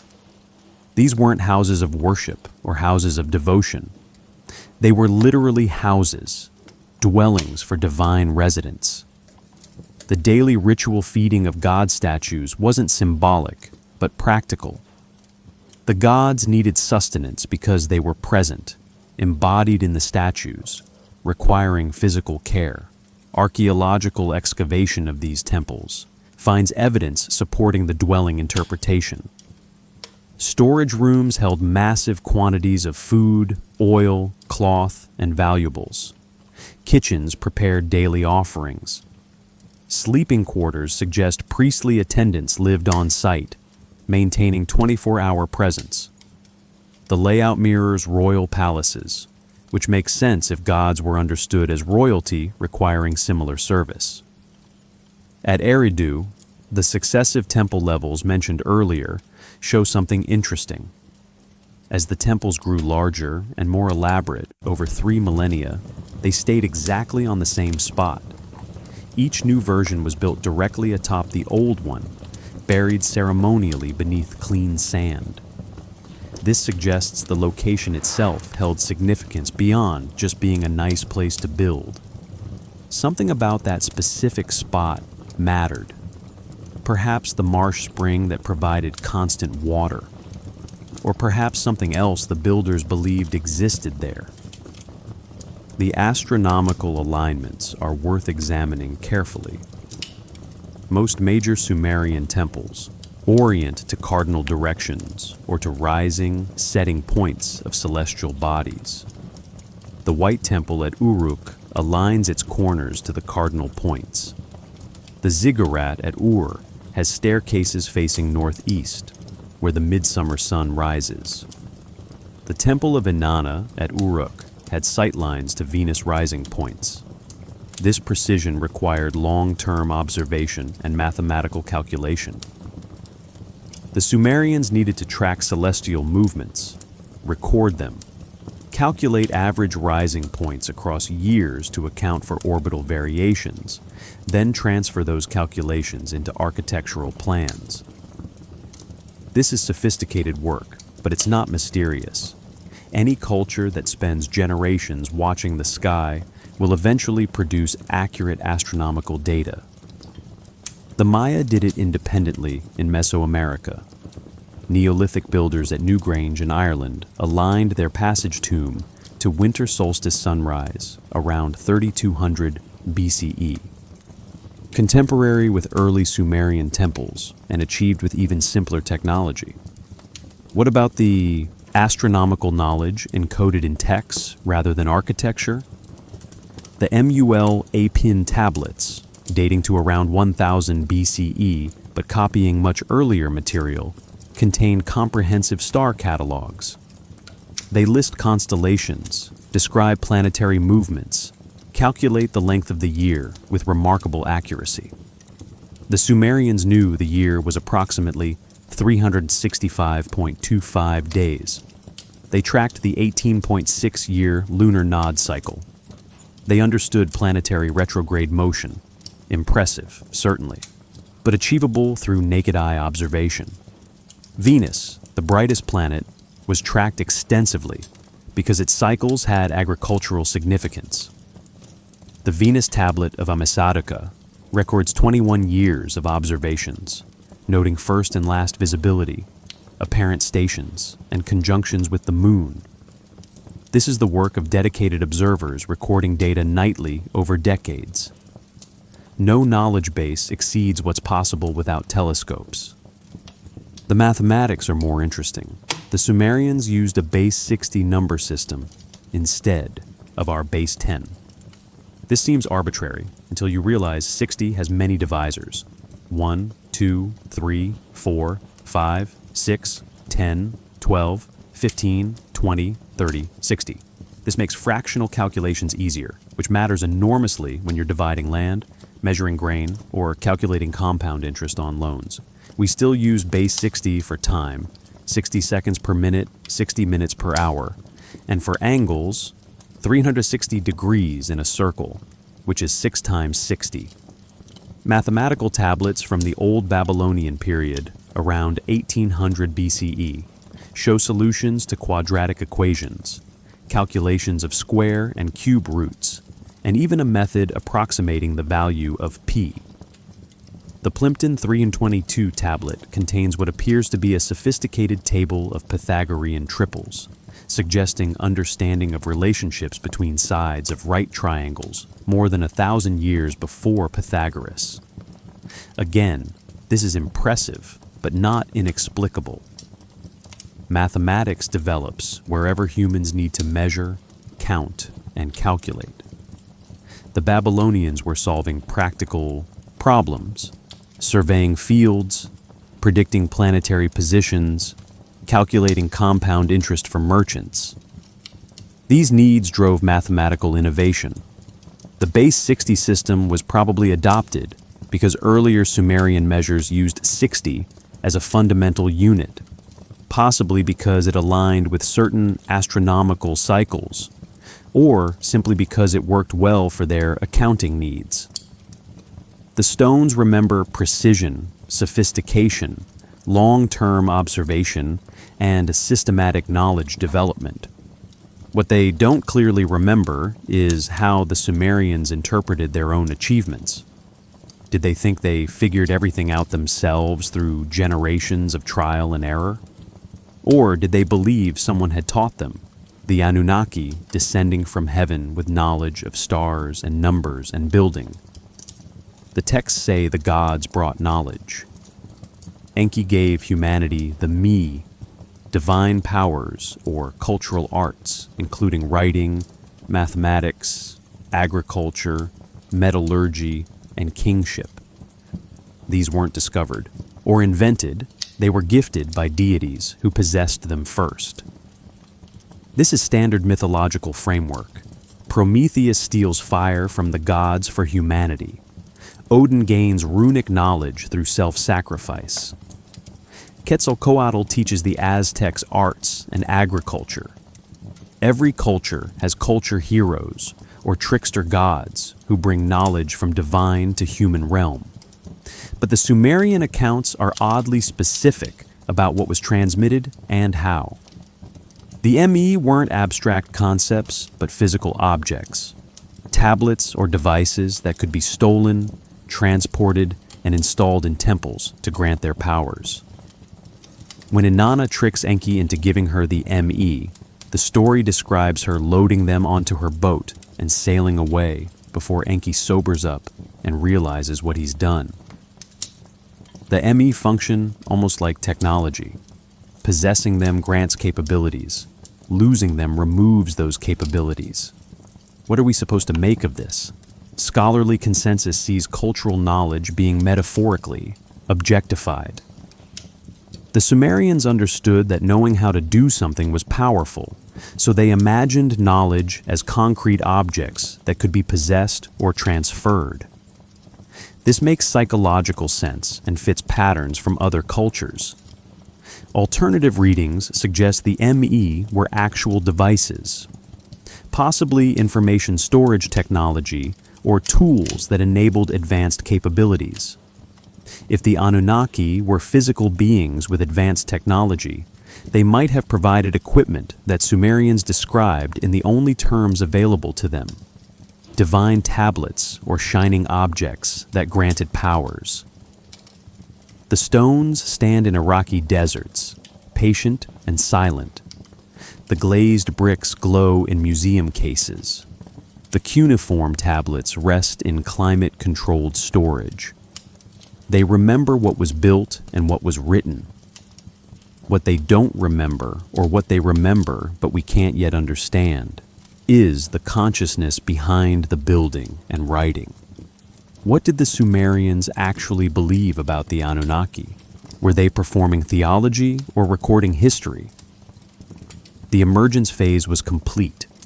The civilization had risen, built its monuments, recorded its texts, and left them for us to puzzle over.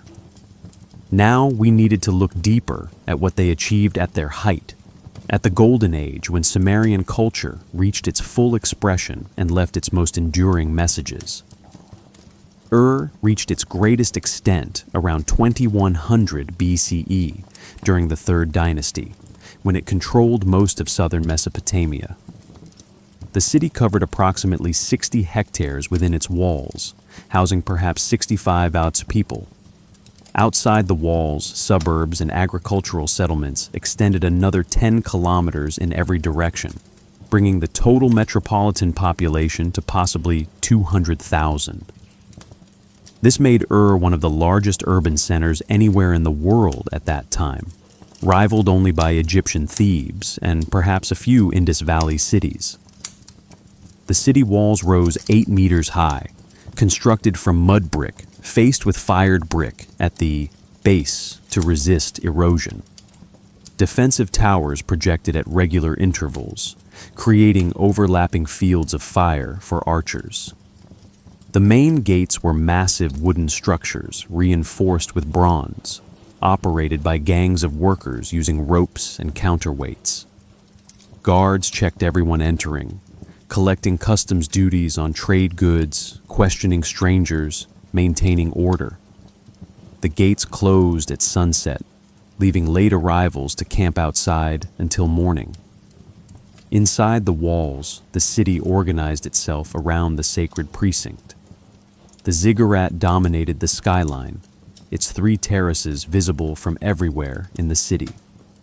Around its base clustered the temples of various deities, each with its compound of workshops, granaries, and residential quarters for priests. The temple of Nana, the moon god, employed hundreds of people, bakers producing offering bread, brewers making ritual beer, weavers creating ceremonial textiles, scribes tracking everything in cuneiform tablets.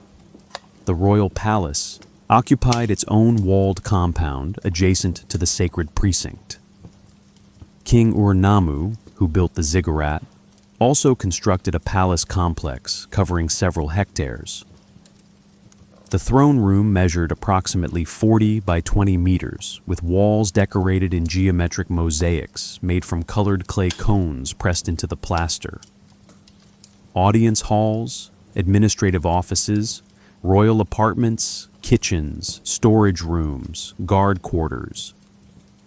The palace functioned as both residence and government center, housing the bureaucracy that managed an empire. Beyond the elite zones, residential districts stretched toward the city walls in dense networks of narrow streets. Most houses were built from sun-dried mud brick, typically 2 stories tall, arranged around central courtyards. The ground floor held storage, workshop space if the family practiced a craft, and perhaps a reception room. Upper floors contained sleeping quarters, accessible by external staircases. Roofs were flat, covered with reed matting and plaster, providing additional living and working space during hot months. The houses shared walls, creating continuous blocks broken only by narrow alleys barely wide enough for 2 people to pass. These alleys weren't paved, but packed earth that turned to mud during winter rains. Wastewater drained into central channels that eventually emptied outside the city walls. Solid waste was typically dumped into designated pits or carried outside the walls. Despite attempts at sanitation, the city must have smelled strongly. Cooking fires, animal pens, human waste, workshops processing leather or fish, all compressed into tight quarters. Imagine walking through the residential districts on a summer afternoon. Temperature hovers around 45 degrees Celsius. Most people have retreated indoors or to shaded courtyards, waiting for evening cool. The streets are nearly empty, except for a few workers moving goods, a patrol of city guards, perhaps a priest heading to the temple. You hear domestic sounds, women grinding grain with stone mortars, the rhythmic thump carrying through open doorways, someone singing a work song, children's voices from a courtyard where they're playing in the shade, the smell of bread baking in a domed oven, the yeasty scent mixing with dust and heat. The craftsman's quarter occupied a section near the eastern wall. Here, metalworkers, potters, jewelers, seal carvers, and textile workers maintained workshops that supplied both local needs and export trade. Bronze smiths worked in small foundries, melting copper and tin in crucibles heated by charcoal, pouring the molten metal into molds. The technique required precise temperature control. Too cool, and the bronze wouldn't flow properly. Too hot, and it would be brittle.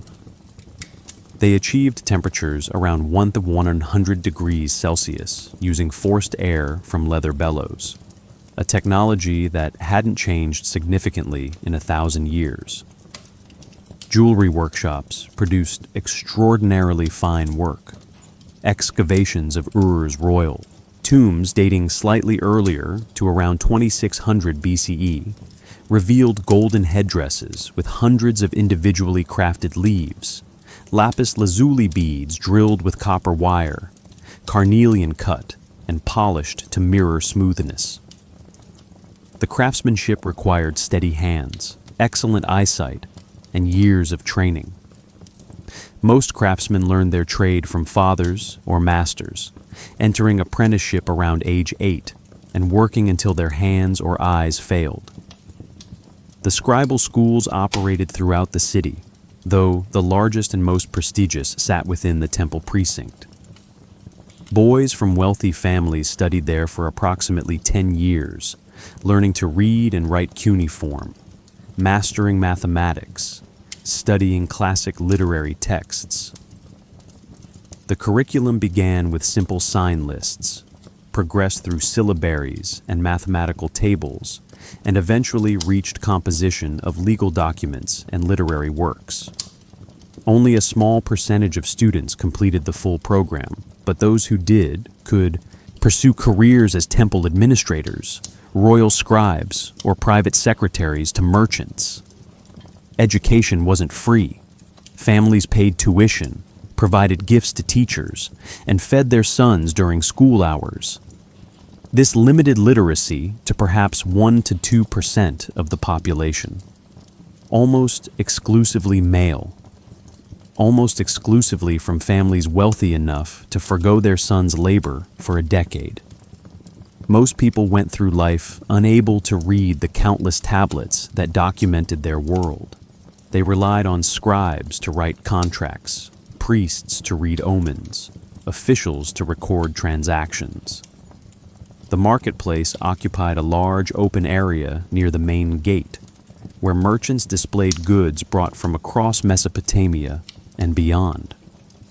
Grain, dates, and fish came from local production. Timber arrived on boats from forests to the north. Copper came from Magan, probably modern Oman, requiring sea voyages of several weeks. Tin came from even farther, possibly Afghanistan or Central Asia, passing through multiple trading hands before reaching Ur.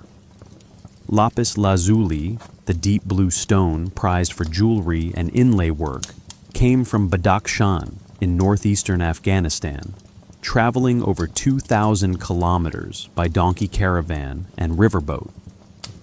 These long-distance trade networks required complex financial instruments. Merchants couldn't carry enough silver to purchase goods in distant markets, so they used promissory notes, essentially early forms of credit.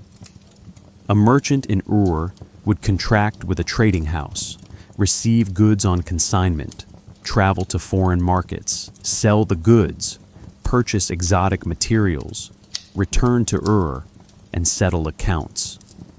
The entire cycle might take years. Records were kept meticulously in cuneiform, creating an accounting system sophisticated enough to track multiple simultaneous ventures across vast distances. Social hierarchy in Ur was rigid and clearly defined. At the top sat the king, who claimed divine authority and mediated between gods and humans. Below him ranked the priests, who controlled vast temple estates and wielded enormous economic power. High-ranking officials, military officers, and wealthy merchants formed an upper class that lived in the largest houses, wore the finest textiles, and participated in palace banquets. Craftsmen and small merchants occupied a middle tier, economically stable but politically powerless. At the bottom labored the masses, farmers working temple or royal lands, construction workers, servants, and slaves captured in war or sold for debt. Slavery in Sumer wasn't the plantation system of later centuries, but it was real and often brutal. Slaves could be bought, sold, branded, or beaten. They worked the hardest jobs, digging canals, hauling stone, processing flax into linen. Children born to slaves became slaves themselves, unless explicitly freed by their owners. Some slaves could earn money and eventually purchase their freedom, but most died in bondage. The economic system depended on their labor, and neither kings nor priests questioned the arrangement's morality. Women's status varied by class, but was generally subordinate to men. Elite women could own property, conduct business, and occasionally exercise political influence through their relationships with powerful men. Priestesses served in temples, with some high-ranking roles restricted to women. But most women lived under male authority: fathers, husbands, sons. Marriage contracts treated women as property, transferred from one household to another. Divorce was possible, but heavily weighted toward male interests. A woman who committed adultery could be drowned, while men faced minimal consequences for sexual indiscretions. Yet within these constraints, daily life found its rhythms. People fell in love, raised children, celebrated festivals, mourned losses. They told stories, sang songs, laughed at jokes that haven't survived translation. The harshness of social structures coexisted with ordinary human warmth and connection.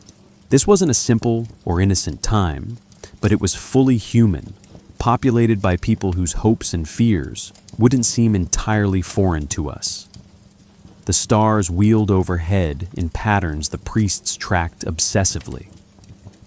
Venus rose and set on schedule, marking seasons for planting and harvest. The moon waxed and waned, providing the calendar by which all activities were organized. The Sumerians watched these celestial cycles and saw the gods moving through the heavens. Inanna as Venus, Nana as the moon, Utu as the sun. The boundary between observation and theology didn't exist for them. The heavens were divine, and the divine was visible in the heavens. But beneath the observable sky, beneath the daily routines and social structures, something else persisted.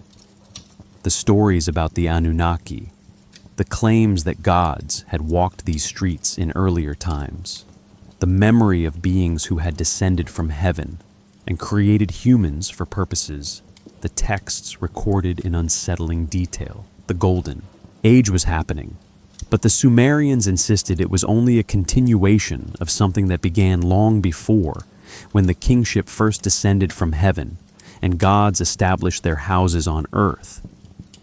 What exactly had they meant by that? The answer, if one existed, lay deeper still, in texts that described creation and purpose, in astronomical knowledge that seemed to exceed simple observation, in persistent claims that humans weren't quite what we appeared to be. The Temple of Nana at Ur maintained a staff of astronomer priests whose primary duty was tracking the moon's cycles. They worked from a platform atop the ziggurat's second terrace, approximately 20 meters above ground level, where city lights didn't interfere with celestial observation. Each night, weather permitting, they watched the sky and recorded what they saw. Their tools were simple. A merket, essentially a plumb bob, established true vertical. A bay, a rib of a palm frond or a straight wooden rod, served as a sighting tool. By aligning the bay with a merket hanging against the night sky, they could mark the position where celestial bodies cross specific reference points. Repeated observations over months and years revealed patterns. The moon's phases, planetary movements, stellar positions shifting gradually through precession. No telescopes, no advanced optics, just patient observation and systematic record-keeping spanning generations. The motivation was partly religious. The gods inhabited the sky, and understanding celestial movements meant understanding divine activity. But the motivation was also intensely practical. Agriculture in Mesopotamia depended on timing.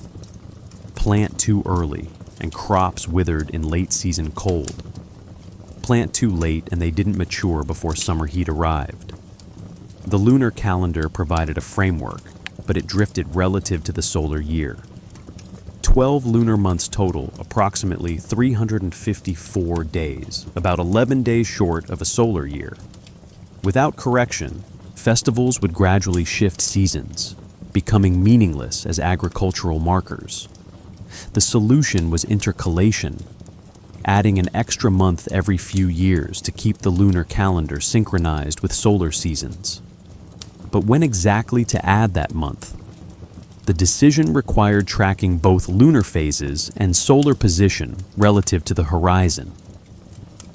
The priests did this by observing sunrise and sunset points throughout the year, noting which constellations rose heliacally, appearing just before dawn at different seasons.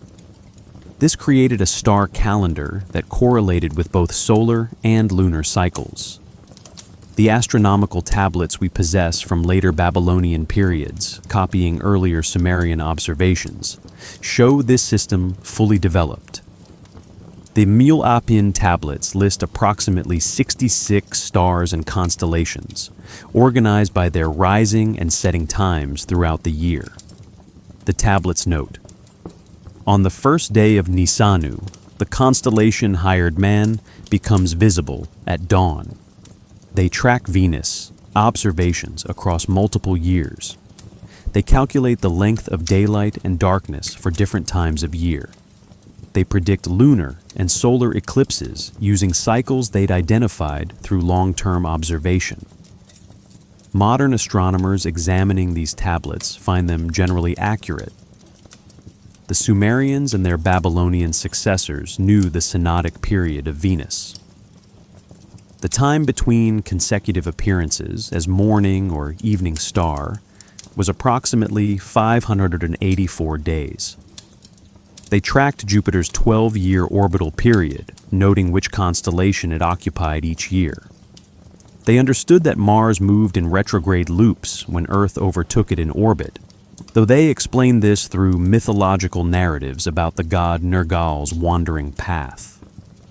But here's what makes some researchers pause: the level of precision in these observations, the mathematical sophistication used to predict future positions, the sheer duration of consistent record-keeping required to identify long-term cycles. All of this from a culture we assume was technologically primitive.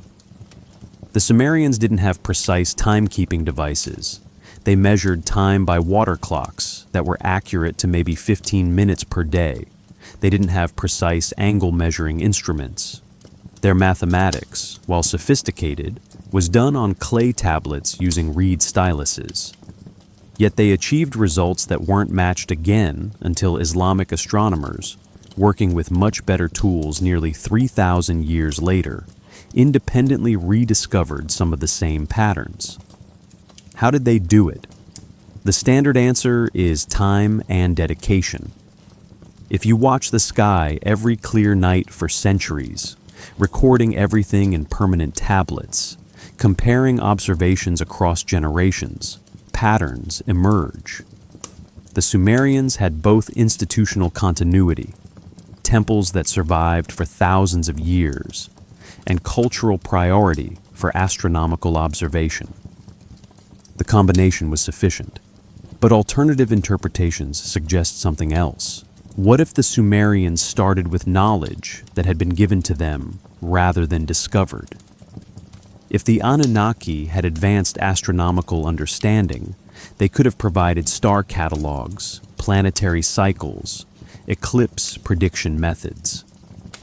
The Sumerians would then be preserving and applying received knowledge rather than discovering it themselves.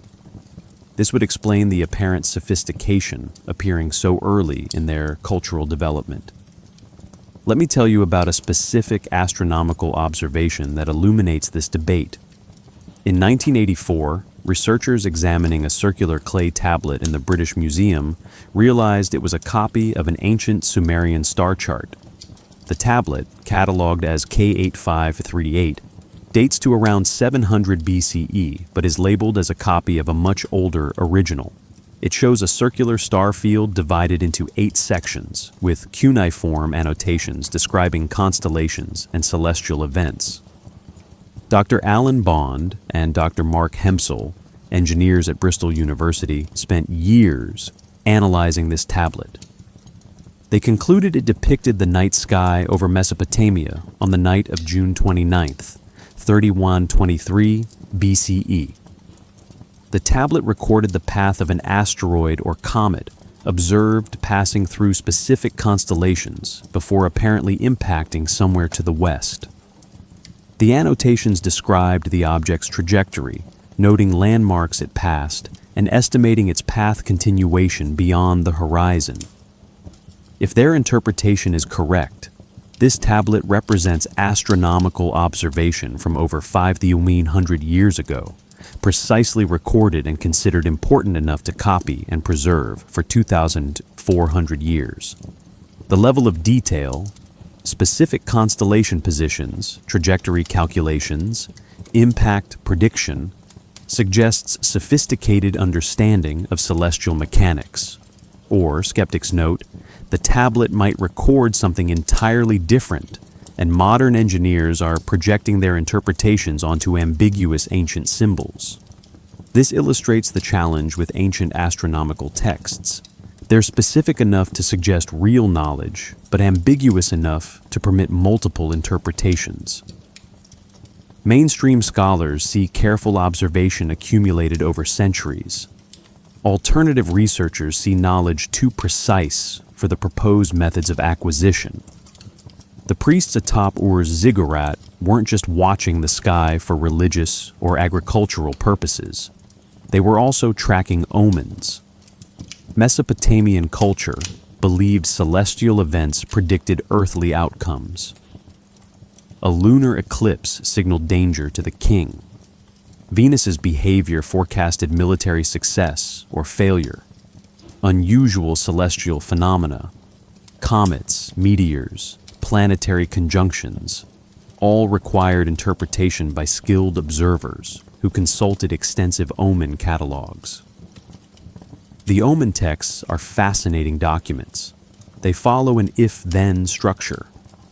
If Mars approaches the star Regulus in the month of Adaru, the king of Akkad will die. If Venus appears in the east and is bright, there will be abundant harvest.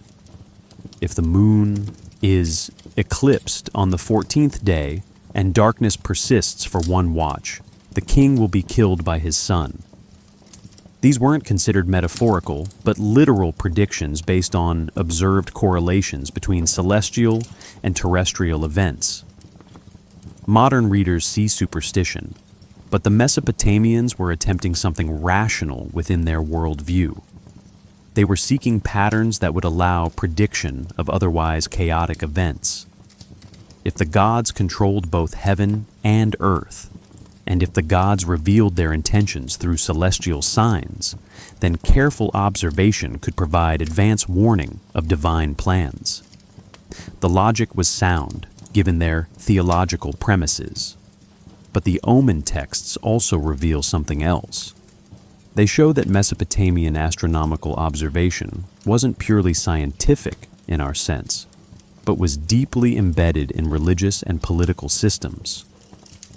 The priests weren't dispassionate observers pursuing knowledge for its own sake. They were ritual specialists whose observations had immediate practical consequences for royal policy, military campaigns, and agricultural planning. This integration of observation, prediction, and application is actually more sophisticated than simple knowledge accumulation. It's a complete system linking cosmos, society, and individual action. The question remains whether this system emerged entirely through human effort, or whether it preserved knowledge from an outside source. The texts themselves claim divine origin. Enki gave humanity the Me, which explicitly included astronomical knowledge. The wisdom literature repeatedly states that the gods revealed celestial secrets to priests who proved worthy. The Sumerians never claimed to have figured it out themselves. They insisted they'd been taught. Does this matter? If the astronomical knowledge is accurate, does it make a practical difference whether humans discovered it through observation or received it through instruction? Perhaps not for the knowledge itself, but it matters enormously for understanding human history. If we developed this knowledge independently, it demonstrates human capacity for patient systematic investigation. If we received it from elsewhere, it suggests our development was influenced or accelerated by outside intervention. The priests finished their night's observations as dawn approached. They'd recorded the moon's position, noted Venus rising in the east, tracked Jupiter's slow movement through the constellation we call Pisces. The observations went into tablets that would be filed in the temple library, adding to centuries of accumulated data. The stars faded as sunlight brightened the eastern sky. The city below began stirring, preparing for another day of commerce, worship, labor, and life. The sky held its patterns, indifferent to interpretation. Whether the priests understood those patterns correctly, whether their theology accurately reflected cosmic reality, the stars continued their ancient dance. What mattered was that humans watched, recorded, and tried to understand. That impulse to observe, to document, to seek meaning in patterns, that might be the most essentially human thing the Sumerians left us.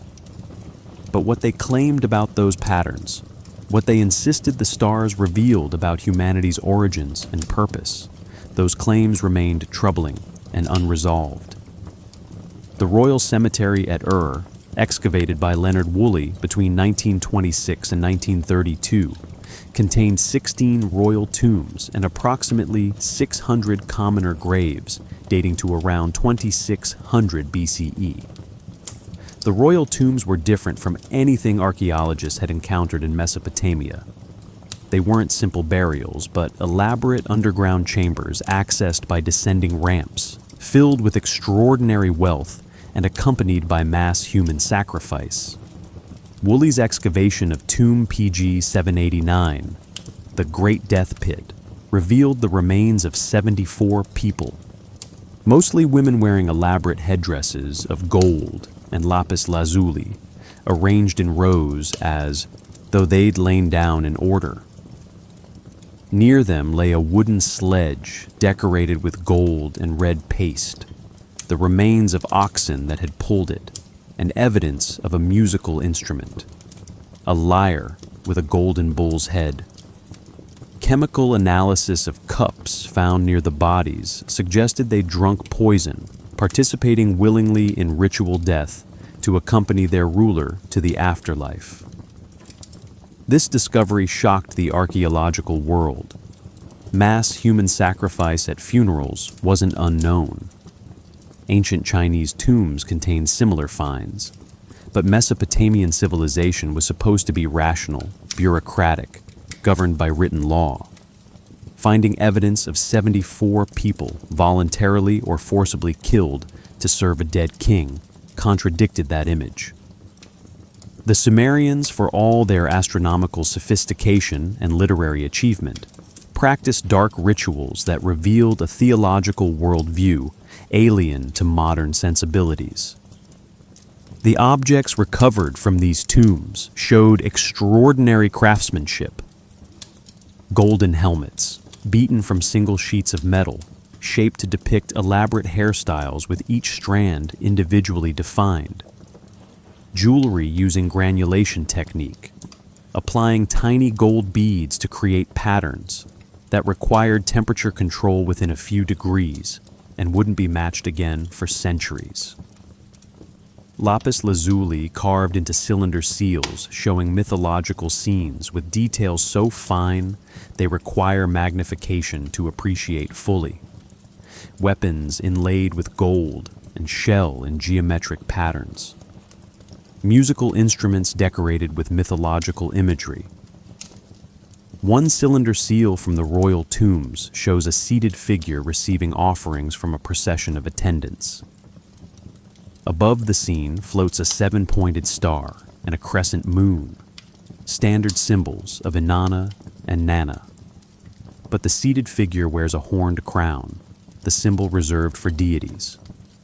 Is this depicting a god receiving worship, or a deified king, or perhaps something else? The distinction between divine and human rulers seems deliberately blurred in Sumerian royal ideology. The tombs also contained cuneiform tablets, though fewer than Woolley hoped to find.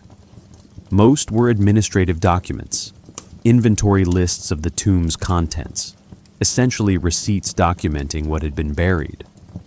But a few contained hymns and prayers addressing the deceased as though they continued to exist in some form, requiring sustenance and service in the afterlife. The theology suggested here isn't simple ancestor veneration, but something more complex.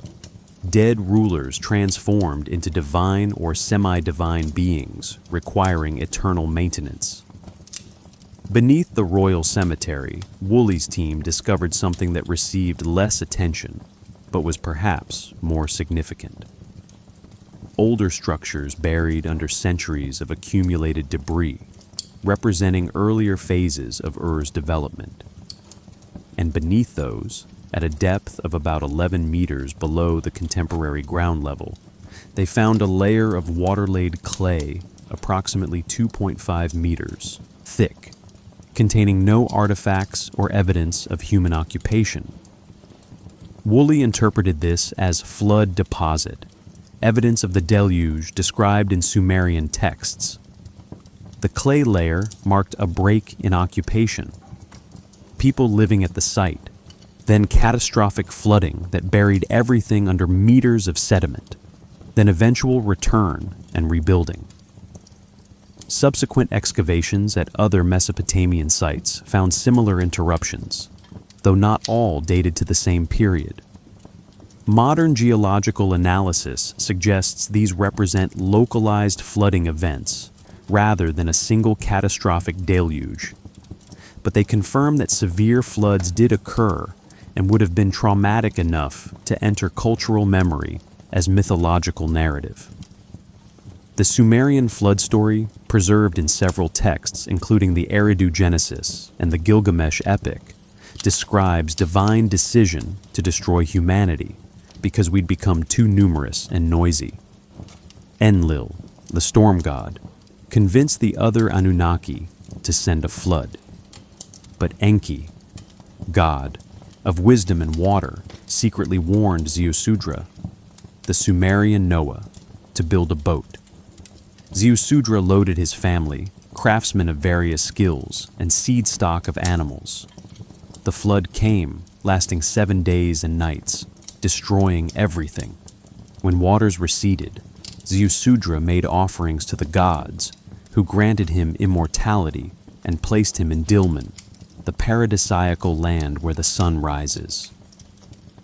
The story's similarities to the biblical account are obvious. Both feature a righteous man warned by a deity. Both describe ark construction with specific dimensions. Both include sending out birds to test for dry land. Both end with divine promise or covenant. The Mesopotamian version is demonstrably older, recorded in cuneiform 1,000 years before biblical texts were written. Either the Hebrew tradition borrowed from Mesopotamian sources during the Babylonian exile, or both drew from even older shared cultural memory. But here's what makes the flood narrative interesting for our investigation. The Anunnaki's decision to destroy humanity wasn't based on moral judgment. Humans weren't wicked or sinful. They were too loud. They disturbed the gods' rest. This suggests a very physical relationship between divine and human realms. The gods lived close enough to be bothered by human noise. After the flood, when Ziusudra makes offerings and the gods smell the pleasant aroma, they gather around the sacrifice like flies. This is startlingly unspiritual language for describing deities. Mainstream interpretation sees anthropomorphism, the Sumerians projecting human characteristics onto gods because that was the only framework available to them. Alternative interpretation suggests the Anunnaki were physical beings who required distance from growing human populations, possibly for biological reasons. Noise sensitivity, disease vectors, resource competition. The flood becomes not divine judgment, but a practical solution to a management problem that got out of hand. Enki's role is crucial either way. He repeatedly intervenes on humanity's behalf against other gods' wishes. After the flood, when Enlil discovers that humans survived because Enki warned Ziusudra, he's furious. But Enki argues that destroying all humanity was excessive. Better to control population through disease, predators, and infertility than through total annihilation. The gods accept this compromise, implementing natural controls rather than periodic genocide. What kind of theology creates a god who deliberately circumvents other gods' decisions to preserve humanity? Mainstream scholars see this as narrative tension, dramatic conflict that makes better storytelling. Alternative theorists see factional dispute among the Anunnaki, with Enki representing a group that valued the human experiment, while others saw it as failed or problematic. The texts support both readings, leaving us in familiar territory. Ancient accounts detailed enough to seem historical, ambiguous enough to permit multiple interpretations. The underground archives, both the physical layers revealed by excavation and the textual records describing events before history, suggest civilizational memory running far deeper than we typically acknowledge. The Sumerians didn't think of themselves as the first humans. They explicitly described earlier times when gods alone inhabited the earth, when the Anunnaki labored to dig rivers and canals before deciding to create helper beings. The timeline in these texts stretches back hundreds of thousands of years, with humans appearing relatively recently as a solution to divine labor shortage. This is radically different from the biblical creation account, where humans appear early and are central to divine purpose. In Sumerian theology, we're almost an afterthought, useful tools created when better tools rebelled. This may be the most psychologically difficult aspect of the Anunnaki narrative. It's not uplifting. It doesn't place humanity at the center of cosmic drama. It makes us servants, workers, literally manufactured to fulfill someone else's needs. Perhaps that's why the alternative interpretation attracts people despite scholarly criticism. Yes, it suggests we were genetically engineered by extraterrestrials, which seems fantastic. But at least in that reading, we're an achievement, a successful experiment, proof that the engineers possessed remarkable capabilities. In the theological reading, we're just what ancient peoples always created, gods in their own image, theological constructs justifying social hierarchies by projecting them onto cosmic scale. Neither interpretation is particularly comforting when you think about it carefully, but both explain the texts, the archaeology, the persistence of these narratives across cultures. The underground archives hold their secrets, layer upon layer of human activity interrupted periodically by catastrophe, always recovering, always rebuilding, always recording the stories that explained their world. The tombs held death and gold in equal measure. The flood layers held memory of disaster, and the texts held something harder to categorize. Claims about human origins that refuse to fit comfortably into either purely mythological or purely historical frameworks. The Golden Age had produced material splendor, astronomical knowledge, literary achievement, and troubling questions that would outlive the civilization by millennia. Something hidden remained beneath the grandeur, something about purpose and creation, and whether the Sumerians were merely worshiping or actually remembering. Every morning in the temple of Inanna at Uruk, priests performed a ritual called the opening of the door. This wasn't metaphorical. They literally opened the doors to the inner sanctuary where the goddess's statue resided, woke the goddess with hymns and prayers, dressed the statue in fresh linen garments, anointed it with scented oils, and presented the first meal of the day: bread, beer, dates, and meat. The food was arranged on offering tables, left for a prescribed time during which the goddess was believed to consume its essence, then distributed to the priests as their portion. This ritual repeated at midday and evening, with additional offerings on festival days. The practical requirements were enormous. Inanna's daily offerings required approximately 250 liters of beer, 240 loaves of bread, dates, honey, oil, meat from several animals, milk, and various vegetables. Multiply this by the dozens of deities who had temples in major cities, and you begin to understand the scale of temple economics. The gods consumed a significant portion of urban agricultural production, or rather, the priestly staffs who served the gods consumed it while attributing consumption to the deities. Temple estates owned vast tracts of agricultural land worked by dependent laborers who received rations in exchange for their work. The Temple of Bao at Lagash, for example, controlled approximately 1,200 hectares of farmland in the 24th century BCE. This land was divided into plots assigned to specific purposes, some producing barley for bread and beer, others growing dates, others supporting livestock for meat and wool.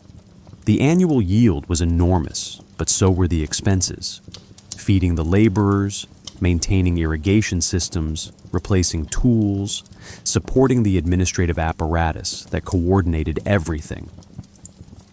The administrative tablets from temple archives reveal sophisticated accounting. Scribes tracked inputs and outputs for every economic activity. How much seed was distributed to each field, what yield resulted, where the harvested grain went, all recorded in cuneiform. Workers received monthly rations, typically 60 liters of barley for an adult male, less for women and children, calculated to provide approximately 2,000 calories per day. Skilled workers received larger rations or additional payment in silver. Priests received substantial allotments of land, producing income that made them wealthy relative to common laborers. This system created economic complexity that required institutional stability across generations. The temple wasn't just a religious structure, but an economic corporation employing thousands, managing resources worth modern equivalents of millions of dollars, operating with balance sheets that showed assets, liabilities, and capital investments. The priests weren't just spiritual leaders, but CEOs and CFOs overseeing diversified portfolios of agricultural, craft production, and trading operations. Silver served as money, though Mesopotamia never developed true coinage. That invention came later in Lydia and Greece. Instead, silver circulated as weighed amounts, with transactions involving scales and standardized weights. A shekel of silver weighed approximately 8.3 grams. Larger amounts used the mina, equal to 60 shekels, and the talent, equal to 60 minas. Everything could be priced in silver: land, labor, goods, even human lives. Law codes specified compensation for injuries in silver amounts. If you broke someone's bone, you paid X shekels. If you killed a slave, you paid the owner their purchase price. Interest-bearing loans were common, with rates typically around 20% annually for silver loans and 33% for grain loans. These weren't considered usurious, but normal returns for the risk of lending. Merchants borrowed silver or grain to finance trading expeditions, promising to repay principal plus interest from profits. If ventures failed, debt could accumulate over years, eventually forcing borrowers into debt slavery, selling themselves or family members to discharge obligations. The temples participated actively in this credit economy, functioning as ancient banks. They accepted deposits, made loans, and facilitated long-distance payments through their networks of associated temples in other cities. A merchant in Ur could deposit silver in the temple, receive a receipt, travel to Uruk, and withdraw an equivalent amount from the temple there, minus a service fee. This system enabled commerce across the Mesopotamian world without physically transporting large amounts of precious metal. But beneath this sophisticated economic structure lay a theological claim that justified everything. The land belonged to the gods. Humans were created to work it on divine behalf. The priests managed temple estates as stewards, and the enormous resources they controlled were actually divine property held in trust. This ideology created one of history's first great concentrations of wealth in institutional rather than individual hands, and it was legitimized entirely through claims about humanity's relationship to the Anunnaki. Think about what this means. If you believed the gods literally owned the land and had created you to work it, then the entire economic system made theological sense. You weren't being exploited by a priestly class. You were fulfilling your created purpose. The rations you received weren't wages for labor, but sustenance provided by divine benevolence. The surplus you produced went to serve the gods who gave you existence. The inequality was cosmic order, not social injustice. But if the gods weren't divine beings, but rather what alternative theories suggest, extraterrestrial visitors who genetically engineered a labor force, then this looks very different. Then you're seeing one of history's earliest and most successful propaganda systems, where a ruling class convinced workers that servitude was literally their reason for existing. The theology becomes a control mechanism, and an extraordinarily effective one, given that it persisted for over 3,000 years. Mainstream scholars don't need to invoke extraterrestrials to explain this. Every early civilization developed ideologies justifying hierarchy. Egyptian pharaohs were divine or semi-divine. Chinese emperors ruled by mandate of heaven. European kings claimed divine right. The Mesopotamian version wasn't unusual, just distinctive in its details. Humans have always created systems where elites justify their power through claims of supernatural authorization. What is notable is how explicit the Sumerian version was. The creation myths directly state that humans were made to be workers. There's no ambiguity, no need for interpretation. The purpose is written plainly in texts preserved across centuries.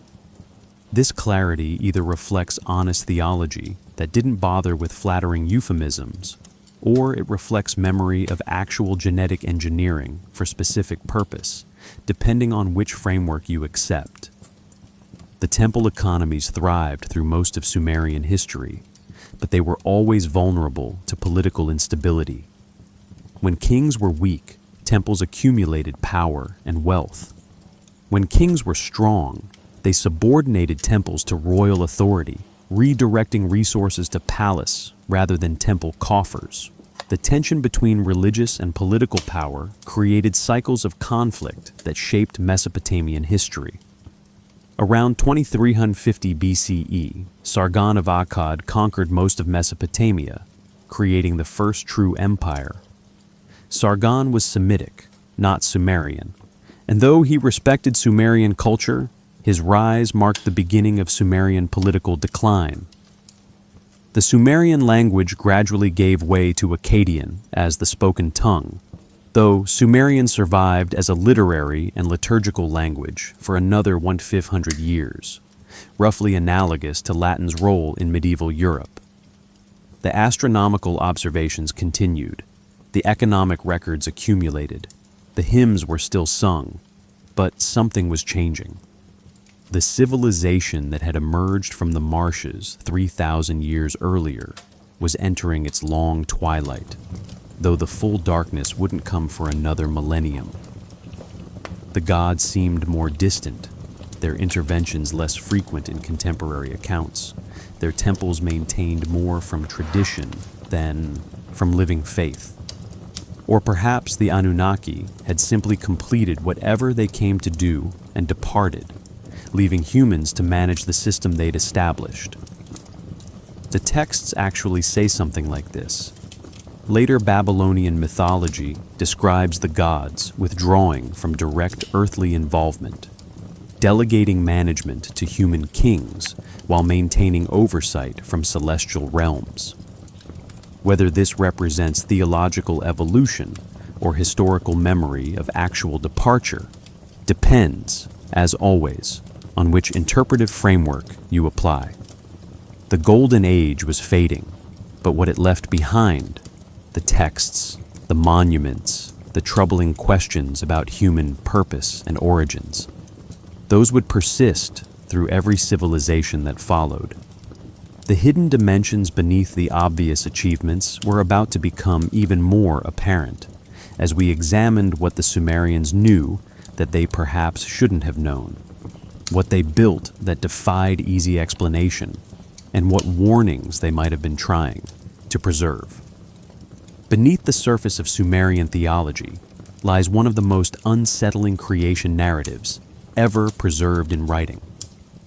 The texts don't describe creation through divine word or mystical power. They describe a process, methodical, experimental, involving materials and procedures that sound almost clinical when translated literally. This isn't poetry reaching for transcendence. This is technical documentation wrapped in religious language, or perhaps religious language is all the Sumerians had to describe something technical they witnessed or remembered. The Atrahasis epic, in its most complete Old Babylonian version from around 1800 BCE, describes the situation before humans existed. The Anunnaki gods had established themselves on Earth, but the work was exhausting. They needed to dig the Tigris and Euphrates rivers, excavate canals for irrigation, clear land for agriculture. This labor fell to a group called the Igigi, lesser gods or servants whose exact nature remains debated. For 3,600 years, according to some versions, for 40 years, according to others, the Igigi labored without rest. Then they rebelled. The text describes them burning their tools, marching at night to Enlil's dwelling, surrounding his house. Enlil is terrified, barricading himself inside and sending for the other major gods. A council convenes. Enlil wants to destroy the rebels, but Enki proposes an alternative. Create a replacement worker, a Lulu, which translates roughly as primitive worker or mixed creature. The gods agree, and Enki begins the process with help from Ninhursag, the birth goddess. Here's where it gets specific. Enki calls for the sacrifice of a god named Wei-Ilu, described as having personality or intelligence. They slaughter Wei-Ilu and mix his blood with clay taken from the Abzu, the underground freshwater realm. Ninhursag takes this mixture and, with the help of birth goddesses, fashions 14 beings, 7 male and 7 female. The text describes multiple attempts, failures that produce creatures who are malformed or incapable of reproducing. Eventually, they achieve success, creating humans who can work, reproduce, and sustain themselves. The Enki and Ninmah text provides even more detail about the failed attempts. The first prototype cannot hold back urine. The second is blind. The third has paralyzed feet. The fourth cannot grasp objects. The fifth is barren. The sixth has neither male nor female genitalia. Each failure is described clinically, and Enki assigns each malformed being a role in society where their limitations don't matter. The blind become musicians who need only hearing. The paralyzed become royal advisors who need only minds. This isn't cruelty, but pragmatic problem solving, finding use for experimental failures. What are we reading? Mainstream interpretation sees theological explanation for human imperfection and diversity. Not all humans are physically perfect, and these myths explain disability as part of original creation, rather than punishment or accident. The texts also explain human purpose. We exist to serve the gods through agricultural labor that produces offerings. This theological framework justified the temple economies and labor systems that dominated Mesopotamian society. But read the passages again. The language doesn't sound theological. It sounds procedural. Take material from one source, combine it with material from another source, attempt to create a viable organism, fail multiple times, adjust the procedure, eventually succeed. This is experimental methodology. This is genetic engineering described in the only vocabulary available to Bronze Age peoples who couldn't possibly understand molecular biology, but might remember seeing it performed. Modern genetics has discovered that humans share approximately 99% of our DNA with other primates, depending on how you measure. The remaining small percentage makes enormous differences. Language capability, abstract reasoning, technological aptitude, self-awareness beyond what other species demonstrate.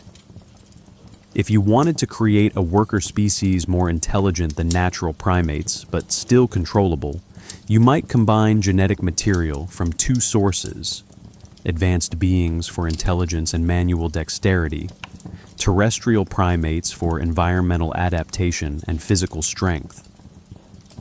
This wasn't possible in Sumerian times, obviously. They couldn't perform genetic engineering because they didn't know genes existed. So either they invented a creation story that happens to sound like genetic engineering through remarkable coincidence, or they were describing something they witnessed or inherited as cultural memory, using the best explanatory framework they possessed, gods taking physical substances and combining them through procedures that produced living beings. The blood of Wee-Ilu requires attention. Blood in Mesopotamian thought carried personality, intelligence, essence. Modern biology would say blood carries DNA, genetic information that determines traits and capabilities. When the texts say divine blood was mixed with Earth's clay, they're saying divine genetic material was combined with terrestrial genetic material. The clay might represent Earth-native hominids. Homo erectus was contemporary with the time frames some alternative theories propose, and Homo erectus remains have been found in the Caucasus region, not far from Mesopotamia. The failed prototypes also bear examination. Genetic engineering in modern laboratories produces many failures before successful outcomes.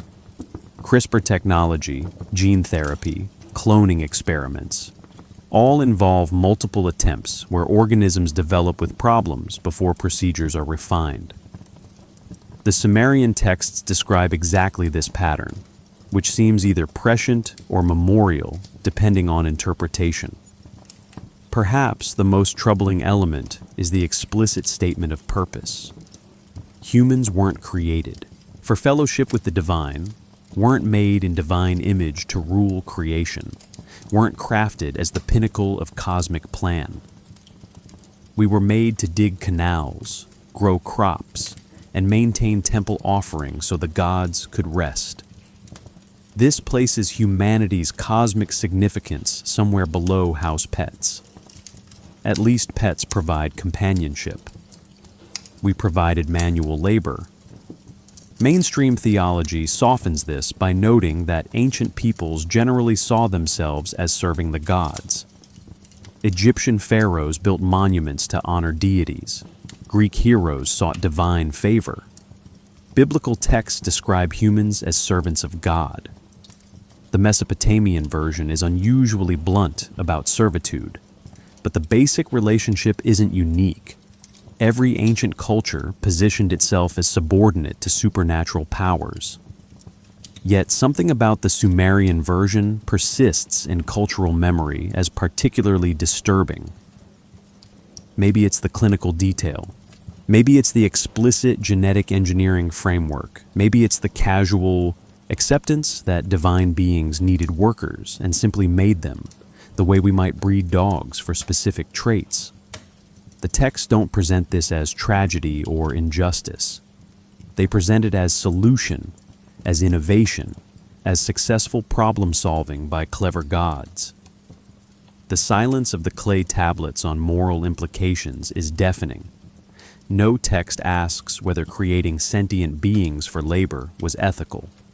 No myth explores whether Wei-Ilu consented to his sacrifice. No story questions whether the Anunnaki had the right to engineer humans for their purposes.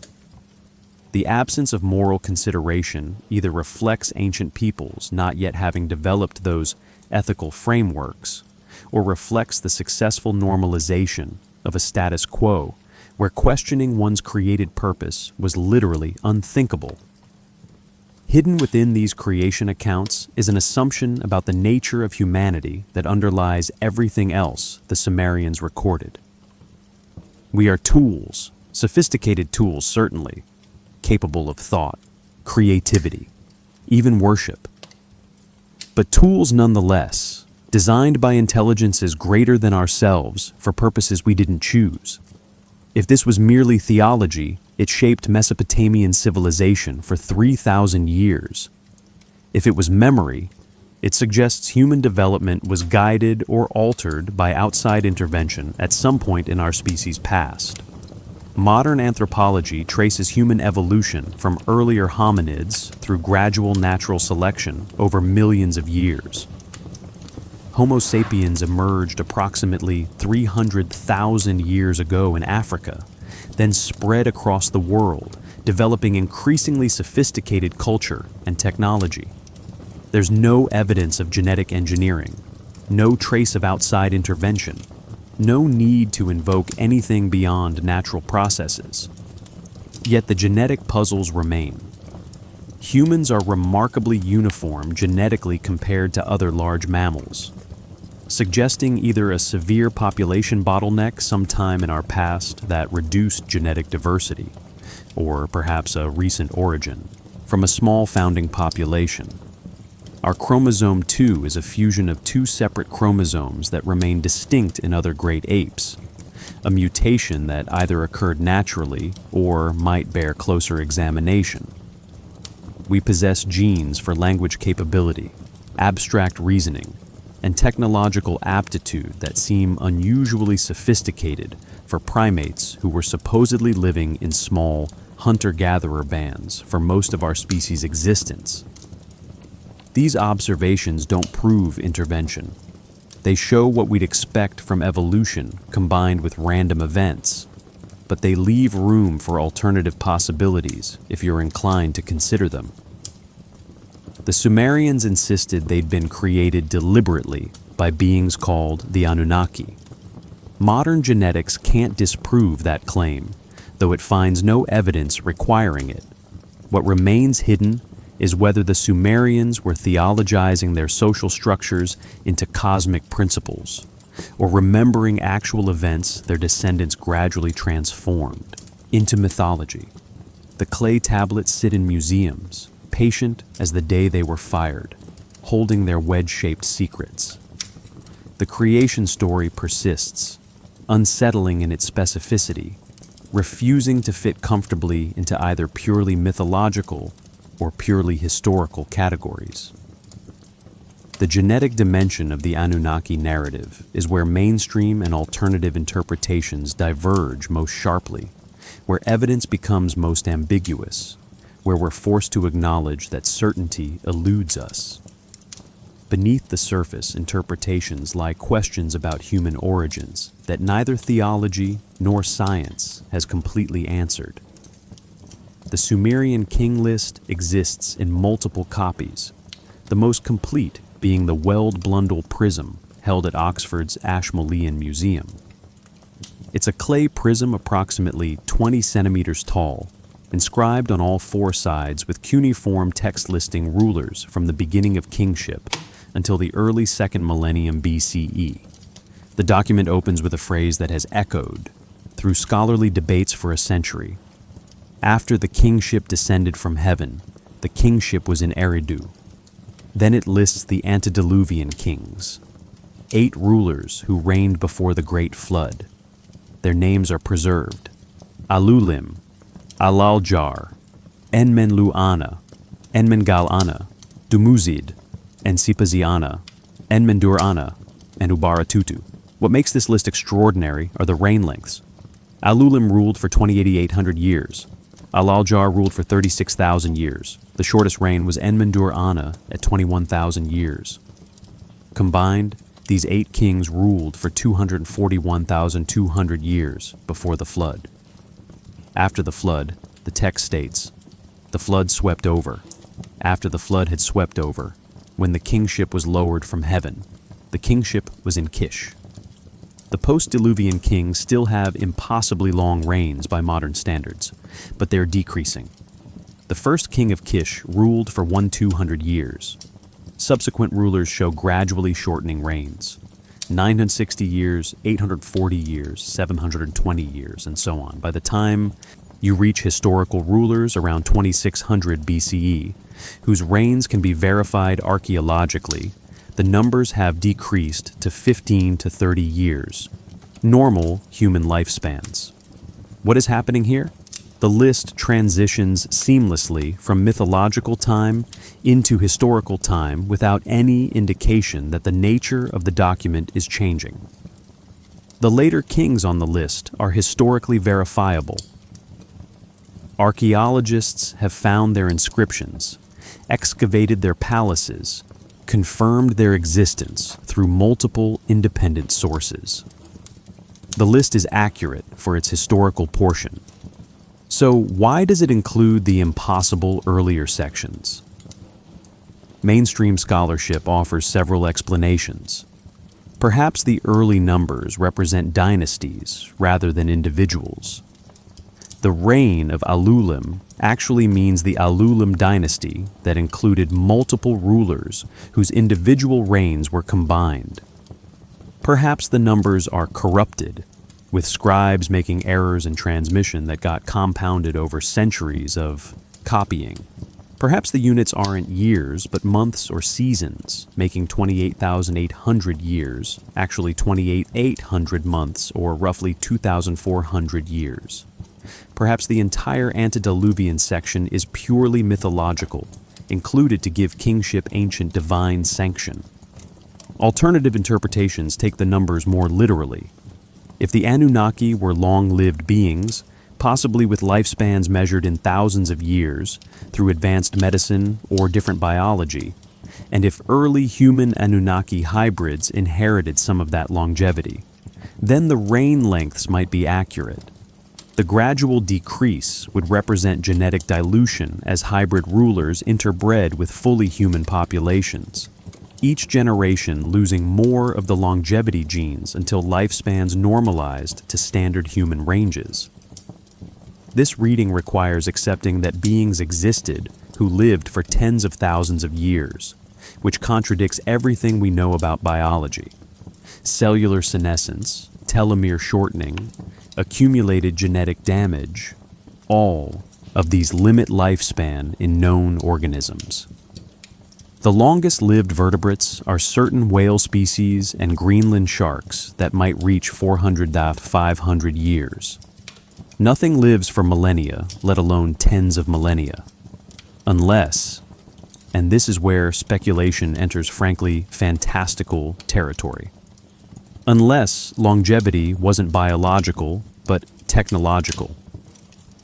If consciousness could be transferred between bodies, or if cellular damage could be continuously repaired through advanced medical intervention, then extreme lifespan becomes theoretically possible. This doesn't make it probable, but it moves the question from absolutely impossible to currently impossible with technology we possess. The biblical parallels are striking. Genesis lists antediluvian patriarchs who lived for centuries. Adam lived 930 years, Seth lived 912 years, Methuselah lived 969 years. After the flood, lifespans decrease gradually. Noah lives 950 years, but by Abraham's time, lifespans have dropped to 175 years, and by Moses, they've reached approximately 120 years. The pattern mirrors the Sumerian king list. Extreme longevity before the flood, gradual decrease afterward. Were the Hebrew scribes copying Mesopotamian traditions during the Babylonian exile, adapting Sumerian king lists into biblical patriarchal genealogies? The similarities suggest cultural transmission, though the specifics differ. The Sumerian kings ruled cities, held political power, and built monuments. The biblical patriarchs were tribal leaders whose significance was primarily religious. But both traditions preserve memory of a time when humans lived far longer than contemporary lifespans allow. Perhaps the most intriguing aspect is what the texts don't do. They don't mark a transition between mythological and historical sections. They don't say, and now we're moving from stories to actual history. They present everything as continuous chronology. This could reflect ancient peoples not distinguishing between myth and history as we do. Or it could reflect the list being fundamentally different from modern historical documents, not trying to record what actually happened, but rather transmitting received tradition, regardless of current plausibility. The silence around how to interpret these numbers has persisted for nearly a century since the King List was first published. Assyriologists don't agree on solutions. Some dismiss the early section entirely as theological propaganda. Others attempt mathematical reconstructions that might make the numbers sensible. Still others acknowledge that we simply don't know what the list means or why it's structured this way. Hidden within these impossible numbers is a question about how ancient peoples transmitted information across generations. If you wanted to preserve knowledge that would survive cultural collapse, how would you do it? You might encode it in religious texts that would be copied meticulously for religious reasons. You might wrap it in narratives, memorable enough to pass orally before writing existed. You might include impossible elements that would ensure the texts were preserved, precisely because they seemed significant, even when no longer understood. The King List feels like it's trying to tell us something, but we can't quite grasp what. The numbers are too specific to be random, but too large to be literal. They're encoded somehow, or they're corrupted, or they're records of something we don't have the framework to comprehend. The frustration is that we have the document, we can read the cuneiform, we know what the signs mean, and we still don't understand what we're reading. This is the nature of the hidden dimensions throughout Sumerian material. The surface level is accessible. Temples, kings, gods, rituals, economics, warfare. Beneath that lies a substrate of claims about origins, purposes, timescales, and relationships that refuses to resolve into clarity. The Sumerians knew something, remembered something, or believed something that they considered important enough to preserve in their most sacred texts. We have those texts. We just can't definitively determine what they're actually telling us. The clay prism at Oxford sits in its climate-controlled case, its cuneiform as readable today as when it was pressed into wet clay 4,000 years ago. The kings it lists ruled or reigned or existed in some form that seemed worth recording. The numbers it preserves meant something to the scribes who copied them generation after generation. The kingship descended from heaven, according to the text, and that descent marked the beginning of human political organization. Whether descended from heaven was metaphorical, theological, or descriptive, whether the impossible reign lengths encode astronomical cycles, dynastic periods, or actual lifespans, whether the entire document is mythology, corrupted history, or preserved memory. These questions remain unanswered. The hidden truth, if it exists, remains hidden. What we can say with certainty is that the Sumerians thought this information was important. They preserved it carefully. They repeated it in multiple copies. They integrated it into their cultural identity. The King List wasn't marginal material, but central to how they understood their place in time and their relationship to the beings they called the Anunnaki. Beneath the impossible numbers lies either the greatest mystery of human civilization or the most persistent delusion of ancient theology. The silence of the clay offers no resolution, only the patient invitation to keep wondering.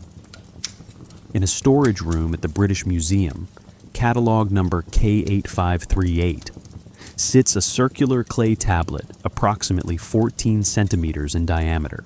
It's been there since the 1880s when it arrived from excavations at Nineveh. For over a century, it was classified as an Assyrian astronomical text, interesting to specialists but not remarkable. Then in 2008, two researchers named Alan Bond and Mark Hemsel published a book claiming this tablet was something far more significant. A precise record of an asteroid impact observed and documented by Sumerian astronomers over 5,000 years ago. The tablet is damaged, with approximately 40% of its surface missing or illegible. What remains shows a circular star field divided into 8 sections, with cuneiform annotations describing constellations and noting the path of an object moving through them. Bond and Hemsel, both engineers rather than Assyriologists, spent years analyzing the tablet's geometry and annotations. They concluded it depicted the night sky over Mesopotamia on June 29, 3123 BCE, showing the trajectory of a large asteroid or comet that impacted somewhere in the Austrian Alps, creating the Kofels landslide. Professional astronomers and Assyriologists have been skeptical. The tablet's damage makes definitive interpretation difficult. The date calculation requires assumptions about which constellations. The annotations reference and cuneiform star names don't always map clearly to modern constellations. The proposed impact site at Kofels shows geological features that don't match asteroid impacts. The entire interpretation might be engineers projecting modern knowledge onto ambiguous ancient symbols. But if Bond and Hemsel are even partially correct, this tablet represents astronomical observation from over 5,000 years ago, roughly contemporary with Uruk's first temples, preserved carefully enough to be copied 2,400 years later and stored in the royal library at Nineveh. Someone thought this observation was important enough to copy and preserve for 2,400 years.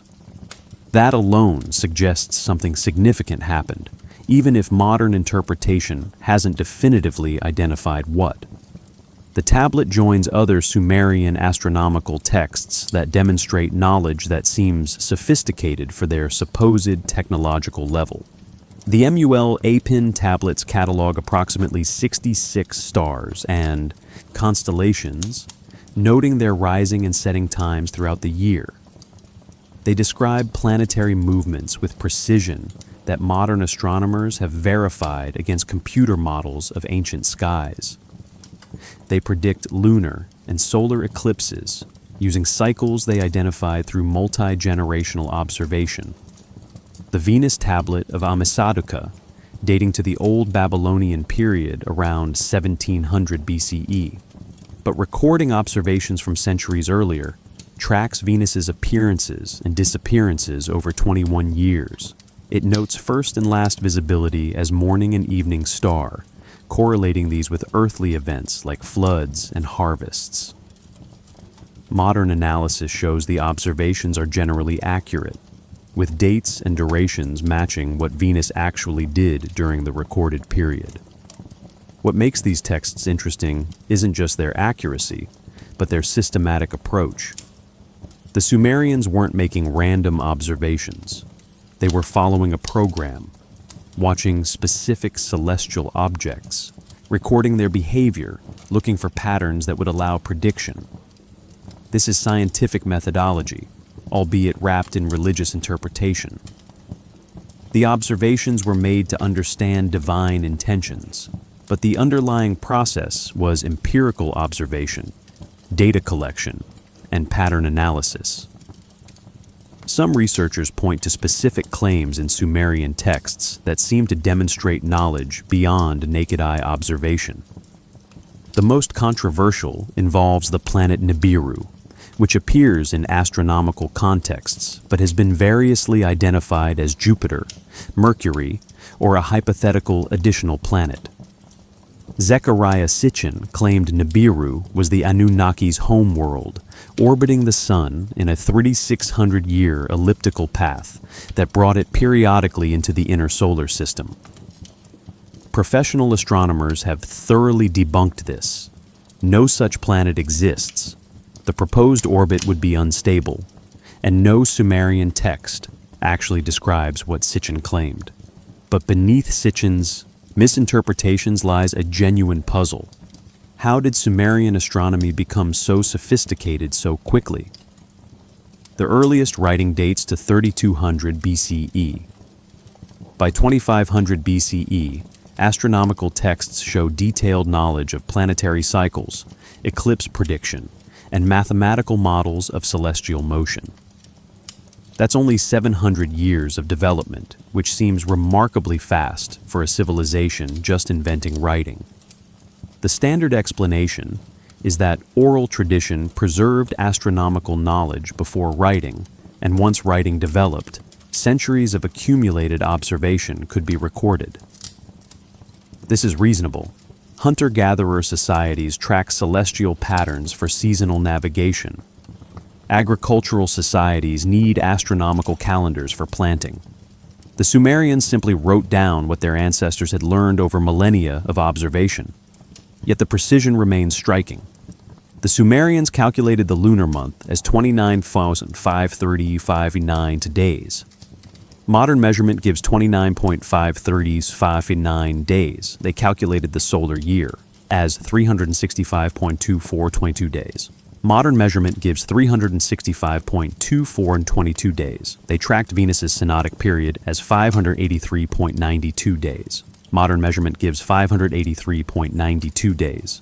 These aren't approximate values. These are precise calculations requiring either thousands of observations averaged to eliminate errors, or mathematical models that could predict celestial motion without direct observation. Perhaps the most intriguing aspect of Sumerian astronomy is what they chose to observe.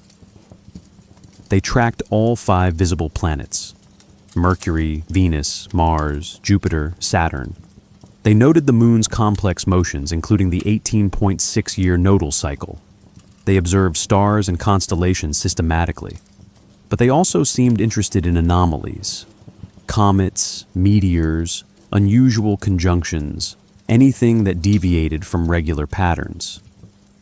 The texts treat these anomalies as omens requiring interpretation, but recording them at all shows attention to detail that suggests something more than casual sky watching. Hidden within these astronomical texts is a worldview that saw Earth and heaven as intimately connected. The gods moved through the heavens as planets and stars. Their actions in celestial realm manifested as events on Earth. Understanding the sky meant understanding divine intentions, and understanding divine intentions meant you could anticipate and possibly influence earthly outcomes. This wasn't primitive superstition, but a comprehensive cosmology that made practical sense given their theological premises. Modern astronomy has shown that celestial events don't cause earthly ones in the ways Mesopotamians believed. Planetary positions don't determine crop yields. Eclipses don't threaten kings. Comet appearances don't signal invasions. The correlations the Sumerians thought they observed were either coincidental or the result of confirmation bias, remembering hits and forgetting misses. The omen literature's predictions were wrong more often than right. But the observational astronomy beneath the predictive astrology was sound. The Sumerians accurately tracked celestial movements, developed mathematical models that worked, and created calendars that remained functional for millennia. They separated observation from interpretation, recording what they saw, then developing theories about what it meant. This is fundamentally scientific. even if their theoretical frameworks were theological rather than physical. The silence of the stars above ancient Mesopotamia was never truly silent. The priests watched, the tablets recorded, the observations accumulated. What they were actually seeing, whether just natural phenomena explained through religious frameworks, or whether something else occasionally moved through those skies leaving traces the Sumerians tried to preserve. This remains debatable. Perhaps the most unsettling possibility is that the Sumerians were better astronomers than we give them credit for, that their observations were more systematic and sophisticated than we recognize, and that buried in their astronomical texts are records of events or phenomena we haven't identified because we're not looking in the right way or asking the right questions. The clay tablets preserve data, and data can be reanalyzed when new frameworks emerge. The astronomical anomalies don't prove alternative theories about the Anunnaki. They do show that Sumerian civilization possessed sophisticated observational and mathematical capabilities remarkably early in human urban history. Whether they developed these capabilities independently through generations of patient observation, or whether they received foundational knowledge from an outside source and built upon it, remains an open question that evidence hasn't definitively settled. Beneath the obvious achievements lies the persistent sense that something remains hidden, waiting for the right perspective to recognize what the Sumerians were actually documenting. The tablets sit in storage, the cuneiform readable, the observations recorded. The stars still move in their ancient patterns, indifferent to human interpretation. And the mystery of what the Sumerians knew and how they came to know it remains as unsolved today as when archaeologists first pulled these tablets from buried libraries over a century ago. The question hangs in the silence between competing interpretations. Were the Sumerians describing theology or history? When they wrote about the Anunnaki descending from heaven, creating humans from clay and divine blood, teaching agriculture and mathematics and writing, were they clothing natural human development in mythological narrative, or preserving memory of something that actually occurred? This isn't a question we can answer definitively with available evidence, but examining how different frameworks interpret the same material reveals something important about how humans construct knowledge and choose what to believe. Most academic scholars approach Sumerian texts through the lens of comparative mythology. Every early civilization created pantheons that personified natural forces and explained origins through divine action. The Greeks had their Titans and Olympians. The Norse had their Aesir and Vanir. The Egyptians had their Ennead. The Hindus had their Devas and Asuras.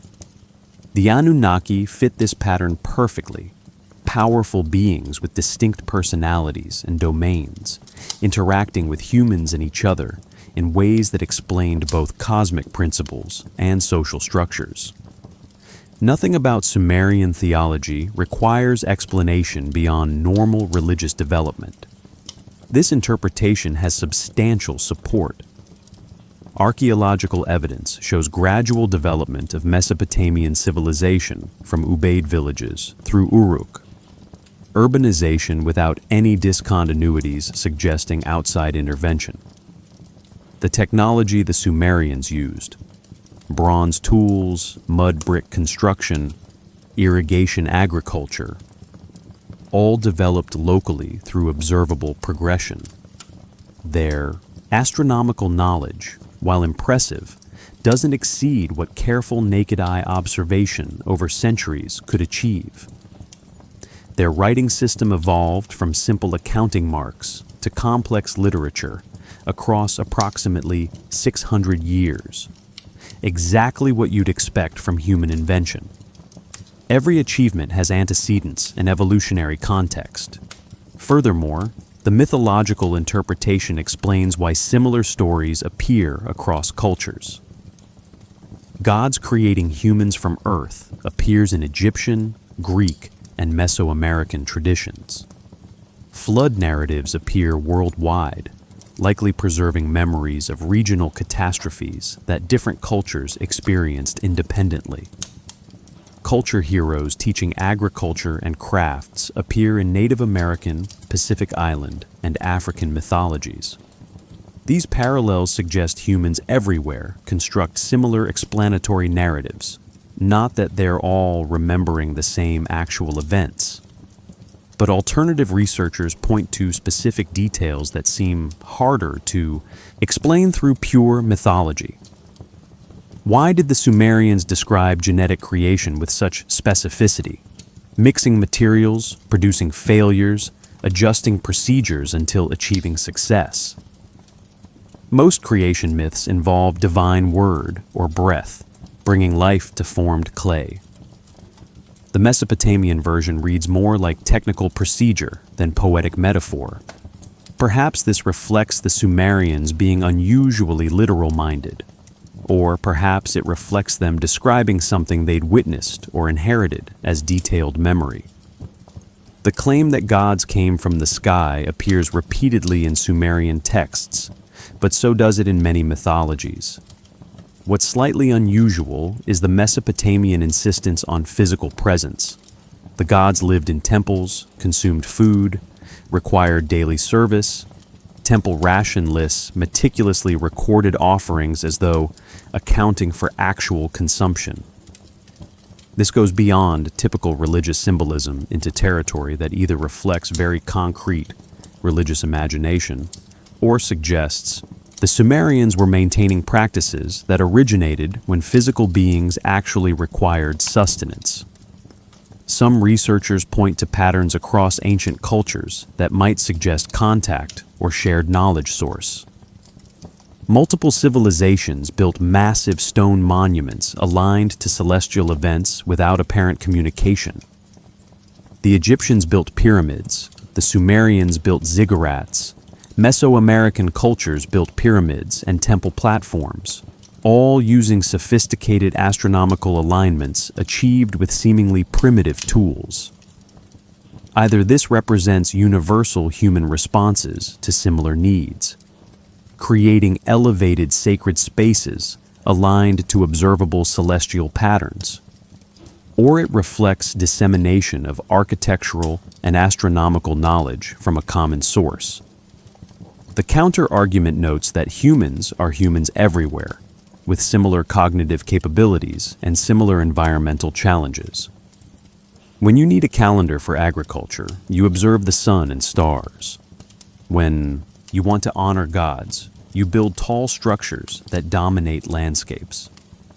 When you develop urban civilization, you need writing, mathematics, and social hierarchies.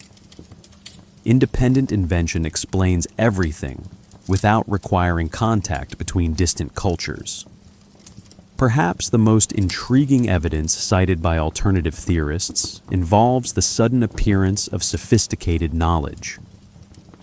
Why did writing emerge in both Mesopotamia and Egypt within centuries of each other after hundreds of thousands of years of human existence without it?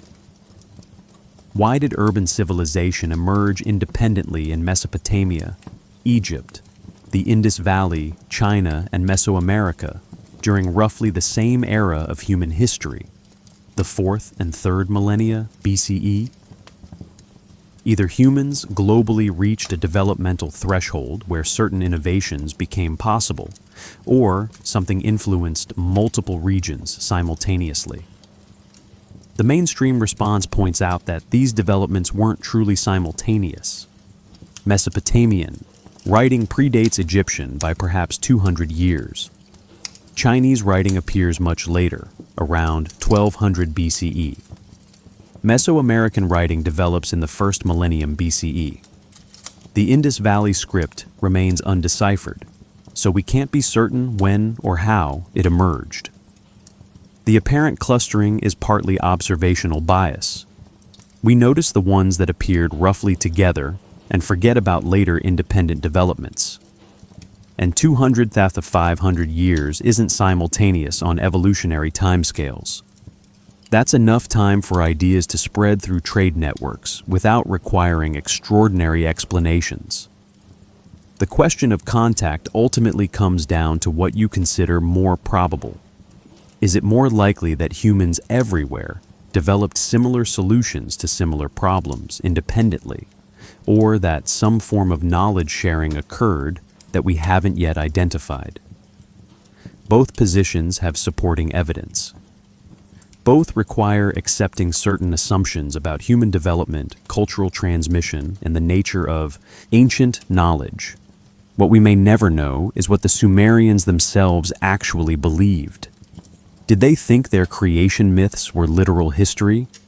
Did they understand them as theological explanations for observed reality?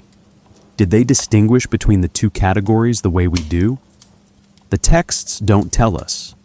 They present the material without meta-commentary, without explaining this part is factual and this part is metaphorical.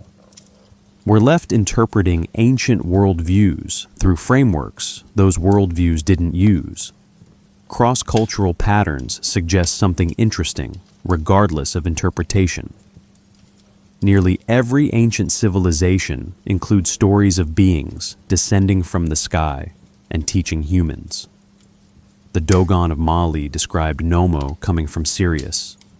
The Hopi described Kachinas descending from the sky. The Maori describe beings arriving by sky canoe. Either these represent universal human tendency to project knowledge acquisition onto divine sources, or they preserve fragments of actual contact events that occurred before written history could document them comprehensively. The Anunnaki narrative fits into this broader pattern. Beings came from above, established themselves on Earth, interacted with early humans, provided knowledge or gifts, and eventually departed or withdrew from direct contact. The specifics vary across cultures, but the basic structure repeats. This could mean humans everywhere constructed similar myths because we share cognitive architecture that generates these narrative patterns. Or it could mean something actually happened that multiple cultures remembered through their distinctive cultural filters. We may never definitively answer whether the Anunnaki were gods, metaphors, or visitors. The evidence permits both interpretations. Your choice between them likely depends less on the evidence itself and more on your prior assumptions about what's possible, what's probable, and what kinds of explanations you find satisfying. Neither side has proven their case beyond reasonable doubt. Both sides can point to aspects of the material that support their positions. Perhaps the question itself is wrong. Perhaps asking mythology or history forces ancient material into categories that don't capture what it actually represents. Maybe the Sumerians were doing something different, creating texts that served multiple purposes simultaneously, preserving information in narrative form because that's what survived cultural transmission, encoding meanings at multiple levels that different audiences could access according to their understanding. The great question of contact remains open, patient as the clay tablets that sparked it, waiting for evidence that might shift probabilities toward one interpretation or another. Until then, we sit with uncertainty, acknowledging that ancient peoples were more sophisticated than we often assume, that human history might be more complex than conventional timelines suggest, and that mystery still surrounds our origins despite millennia of searching for answers. The Anunnaki narrative won't resolve itself through debate. It will persist as long as humans wonder about our place in cosmos, our relationship to whatever created or shaped us, and whether we're alone in the universe or have been visited by something greater than ourselves. When you examine ancient civilizations globally, certain patterns emerge that either represent universal human responses to similar challenges or suggest something more intriguing.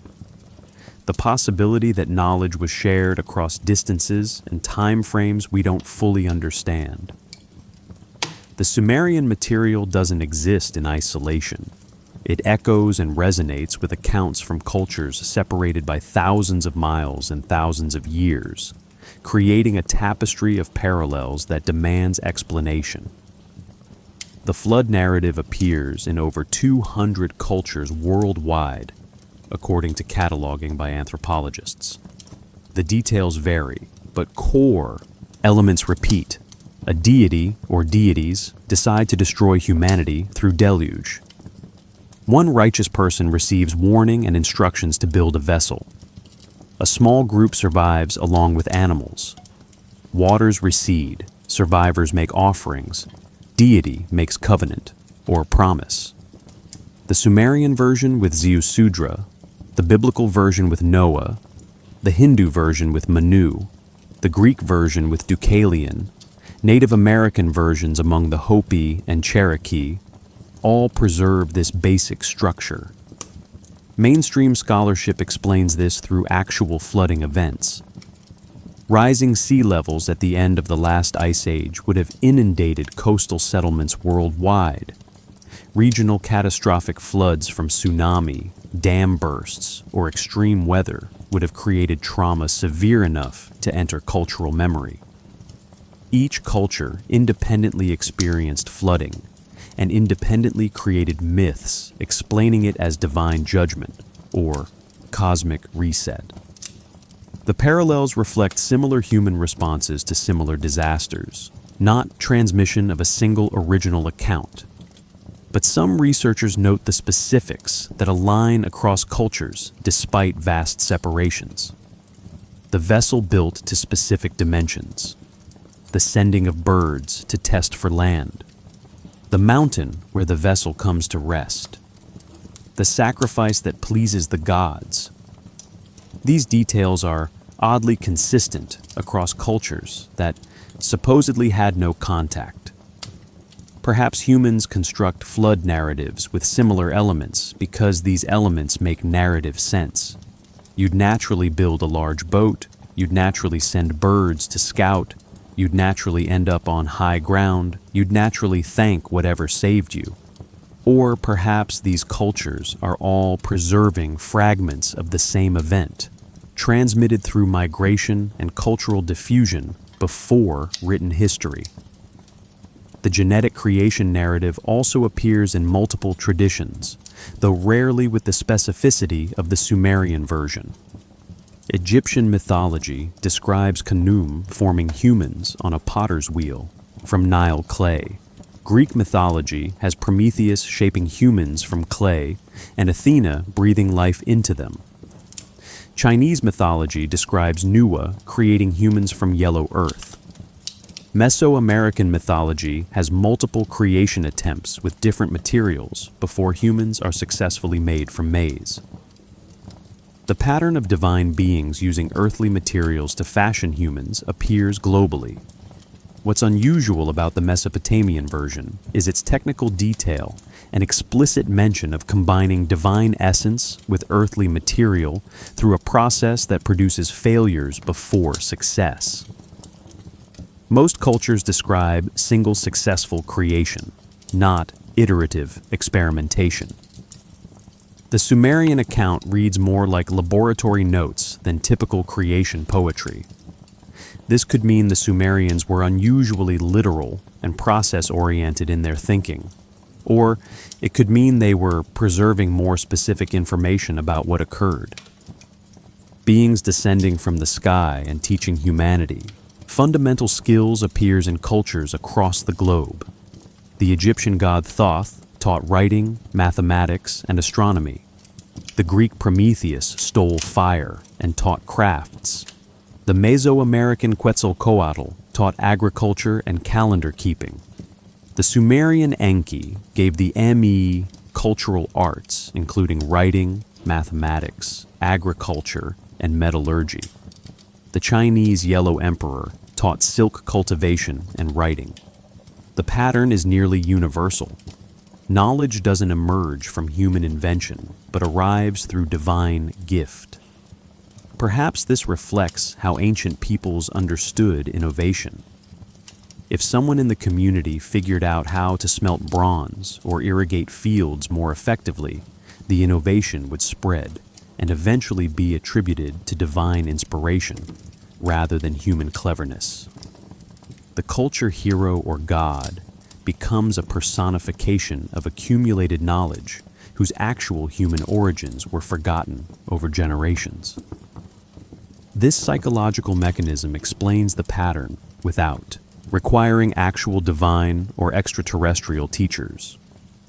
Yet the astronomical alignments in ancient monuments present puzzles that resist easy dismissal. The Great Pyramid at Giza aligns to cardinal directions within 0.015 degrees. Newgrange in Ireland aligns to winter solstice sunrise, built around 3200 BCE. Stonehenge's alignments to summer solstice sunrise and winter solstice sunset date to approximately 2500 BCE. Sumerian ziggurats align to cardinal directions and celestial rising points with similar precision. Angkor Wat in Cambodia aligns to spring equinox. Chichen Itza's pyramid creates a serpent shadow on equinoxes. The precision appears in cultures that supposedly had no contact and no common knowledge source. The standard explanation notes that achieving cardinal alignment isn't difficult. Mark a shadow at noon daily over several weeks, and you can find true north by observing the shortest shadow. Observe sunrise and sunset positions throughout the year, and you can identify solstices and equinoxes. Any culture spending time observing celestial patterns will eventually create alignments. The parallel development proves only that humans everywhere looked up, watched carefully, and incorporated their observations into important structures. But some researchers point to specific astronomical knowledge that appears unexpectedly early or in unexpected places. The Antikythera mechanism, recovered from a shipwreck off Greece, is a complex astronomical calculator from around 100 BCE that wasn't matched in sophistication until the 14th century. Its existence proves ancient peoples could achieve technological sophistication we hadn't credited them with. Perhaps other ancient cultures possessed similar capabilities that simply didn't survive in the archaeological record. The Dogon people of Mali describe astronomical knowledge that supposedly shouldn't be accessible without telescopes. The orbital period of Sirius B around Sirius A details about Saturn's rings, Jupiter's moons. Skeptics note this knowledge could have come from Western astronomers visiting the region in the early 20th century, and the Dogon might have incorporated it into their traditional stories. The evidence is ambiguous enough to support both conventional and alternative explanations.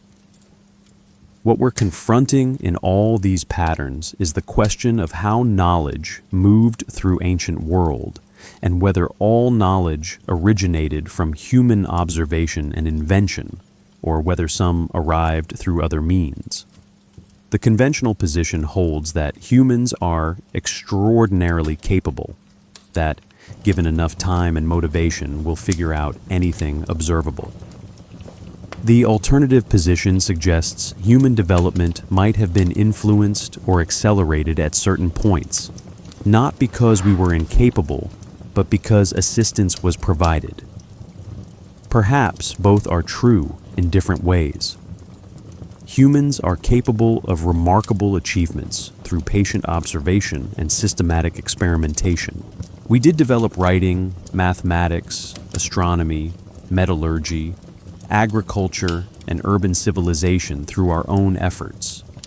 But maybe we didn't do it entirely alone. Maybe there were moments of contact, transmission of key concepts or techniques that accelerated development in ways we can't trace archaeologically, because the contact left few physical traces. The Sumerian texts claim this explicitly, They don't describe gradual human development, but rather gifts from the Anunnaki. Knowledge descended from heaven, along with kingship. This could be theological explanation retroactively attributing human achievements to divine sources. Or it could be preserved memory of actual knowledge transfer that occurred before writing existed, to document it in detail. We may never know which interpretation is correct. The patterns persist, suggestive but not conclusive. They keep pulling researchers back to ask uncomfortable questions about conventional historical timelines and developmental models. They force us to admit that despite centuries of archaeology and anthropology, we don't fully understand how ancient peoples achieved what they achieved, or knew what they knew. The value of these unresolved questions isn't in their answers, but in their persistence. They keep us humble about our knowledge. They remind us that ancient peoples were far more sophisticated than we typically credit. They maintain a sense of wonder about human history that might otherwise collapse into dry cataloging of artifacts and dates. The mystery, in other words, serves a purpose beyond mere frustration at lack of resolution. The patterns across time and space suggest that human story is more complex and interconnected than simple timelines convey. Whether that complexity comes from independent parallel development, from cultural diffusion through trade and migration, or from outside influences we haven't identified, each possibility is fascinating in different ways. The Sumerian accounts sit at the center of these questions, specific enough to demand attention, ambiguous enough to permit interpretation, persistent enough to outlive every attempt to dismiss them as simple mythology. The great questions remain great precisely because they resist easy answers. And perhaps that's exactly as it should be. Mystery keeping us curious, uncertainty keeping us humble, wonder keeping us searching for understanding that might never arrive in the complete form we desire, but might reward the search itself with deeper appreciation for the magnificent complexity of human civilization. The Sumerian language died as a spoken tongue around 2000 BCE, replaced gradually by Akkadian as the Semitic peoples who had migrated into Mesopotamia became culturally dominant, but the texts didn't die. Sumerian remained a liturgical and scholarly language for another 1500 years, copied and studied by Babylonian and Assyrian scribes, the way Latin persisted in medieval Europe long after Romance languages replaced it.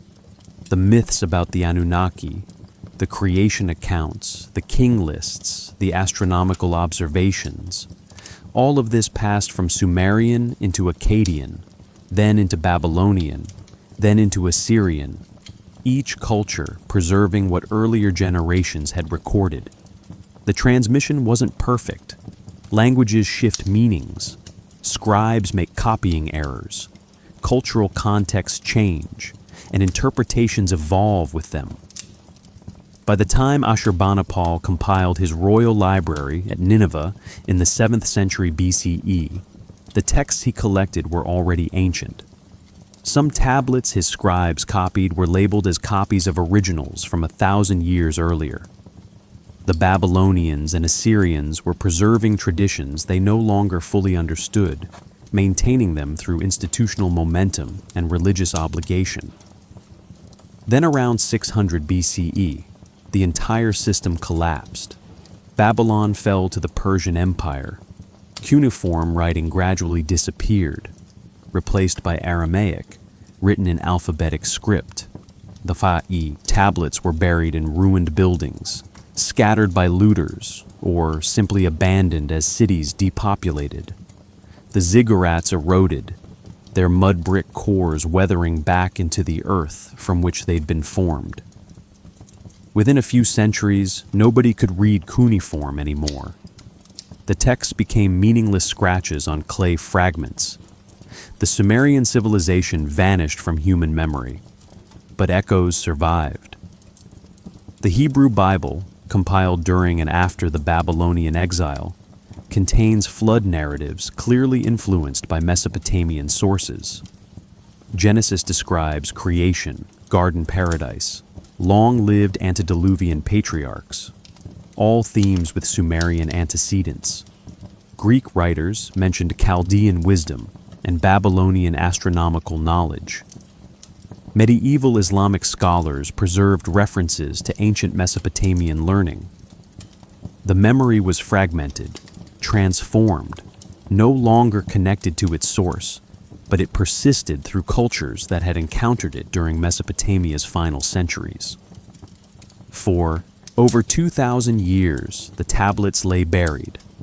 Tells accumulated over ruined cities as wind-blown sand and occasional floods deposited layers of sediment. Bedouin tribes grazed flocks near mounds that contained libraries beneath their feet. Ottoman administrators governed provinces without knowing that the greatest archives of ancient literature rested meters below agricultural fields. The knowledge seemed lost forever, accessible only through the distant echoes preserved in biblical and classical texts. Then in the 19th century, European interest in biblical archaeology brought excavators to Mesopotamia. Austin Henry Layard at Nineveh, Henry Rawlinson deciphering cuneiform at Behistun, Paul Emile Botta at Khorsabad, Leonard Woolley at Ur. These men and their teams pulled hundreds of thousands of tablets from buried libraries. Museums in London, Paris, Berlin, Istanbul, and later Baghdad filled storage rooms with clay fragments covered in wedge-shaped marks nobody could initially read. The decipherment of cuneiform between 1840 and 1860 was one of history's great intellectual achievements. Multiple scholars working independently on Persian, Akkadian, and eventually Sumerian gradually cracked the code through brilliant linguistic analysis and patient comparison of multilingual inscriptions. By 1880, scholars could read Akkadian fluently. Sumerian took longer. Its grammar and vocabulary were unlike any known language. But by 1920, Sumerology had become an established field with grammars, dictionaries, and trained specialists. As translation progressed, the Anunnaki emerged from obscurity. The creation myths were published, debated, compared to biblical accounts. The king lists were analyzed, their impossible numbers puzzled over. The astronomical texts were studied by historians of science who recognized sophisticated mathematical models underlying the observations. The Epic of Gilgamesh became the world's oldest known literary masterpiece. Sumerian civilization was recovered from beneath 2,000 years of oblivion. Even now, the work continues. Approximately 500,000 cuneiform tablets and fragments exist in museums and private collections worldwide. Scholars estimate that perhaps half have been cataloged, and of those, maybe 20% have been published with full translations. Tens of thousands of texts still await detailed study. New tablets emerge occasionally from illegal excavations or old museum storage rooms where they've sat unnoticed for decades. Each new text has potential to change or refine understanding. Modern technology aids the work in ways previous generations couldn't imagine. Digital photography captures details invisible to naked eyes. 3D scanning creates virtual tablets that can be manipulated on screens, with matching fragments identified through database searches. Chemical analysis determines clay sources, establishing where tablets were made. Linguistic databases allow instant word searches across thousands of texts. The field is more dynamic now than at any time since cuneiform died. But for all this progress, fundamental questions remain unresolved. What did the Sumerians actually believe about the Anunnaki? Were they theologizing their social structures or preserving received traditions? How much of their astronomical knowledge came from observation versus transmission? Why do their accounts echo across so many distant cultures?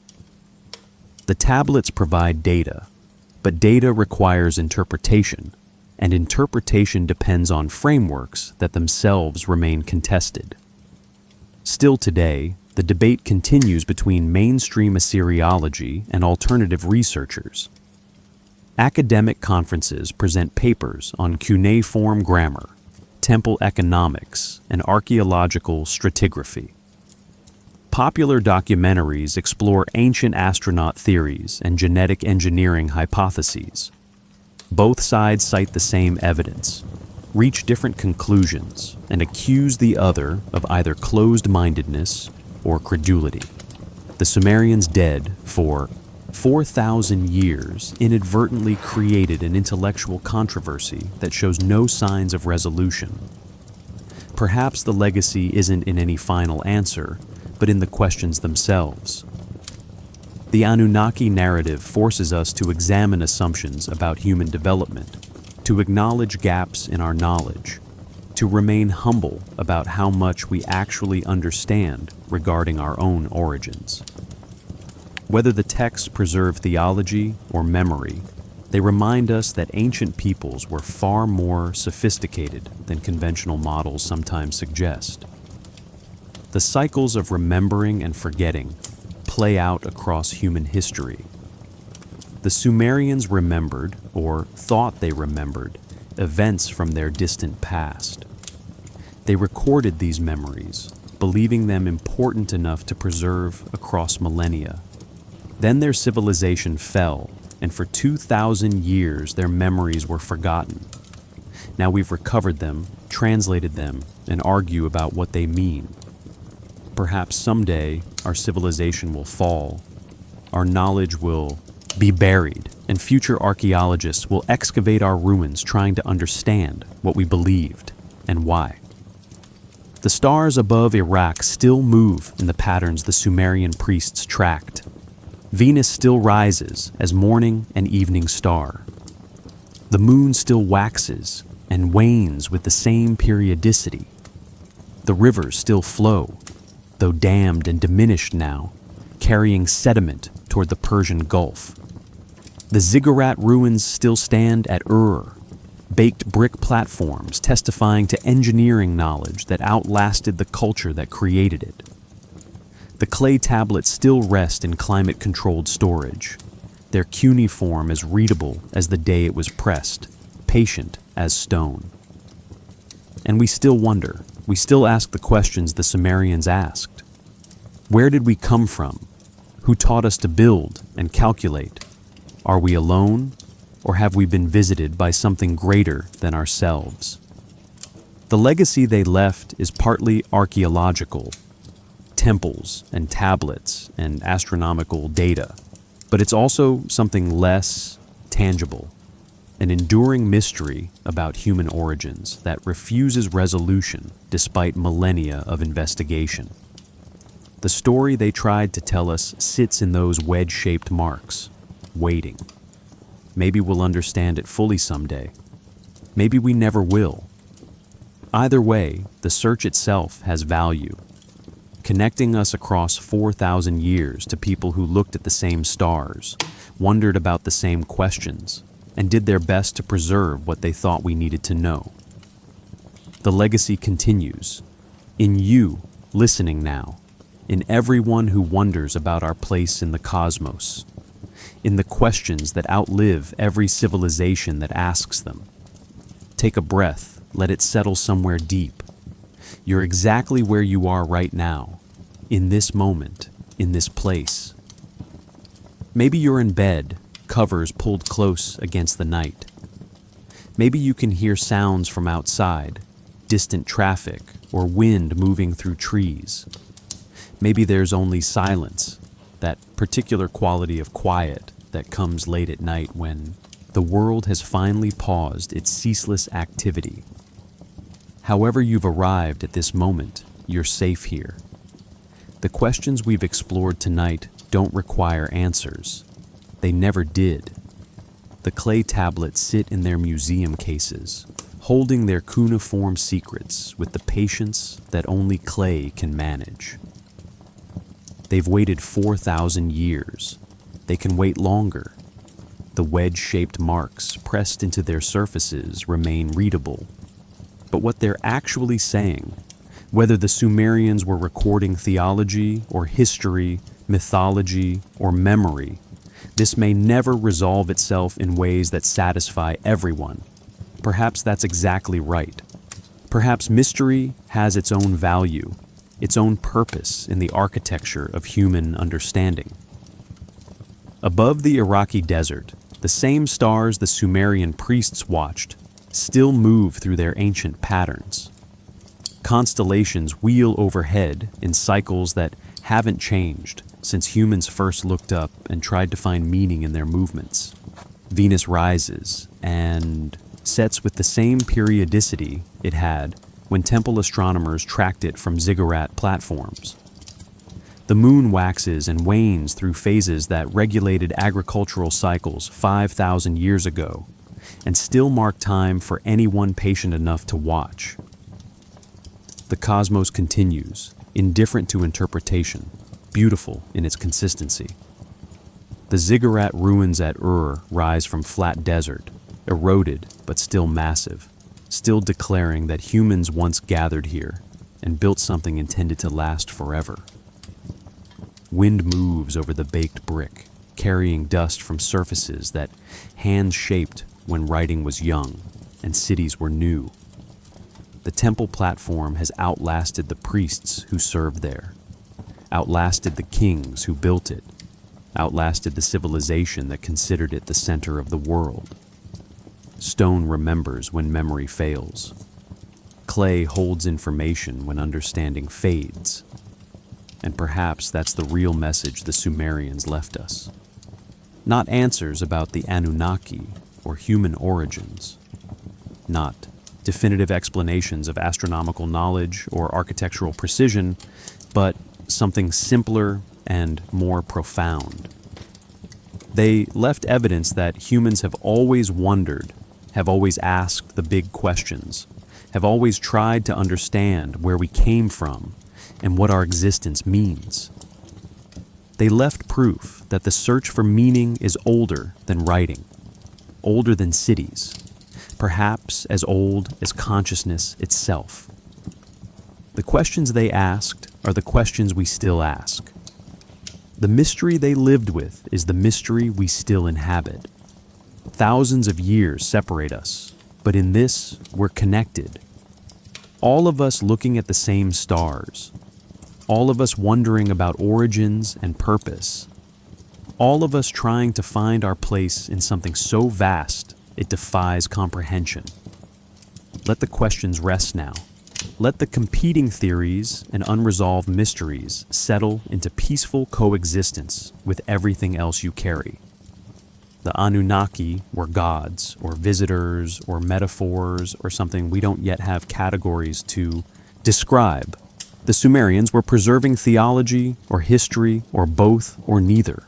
The truth, whatever it is, remains patient in the darkness between stars, unchanged by our attention, undiminished by our uncertainty.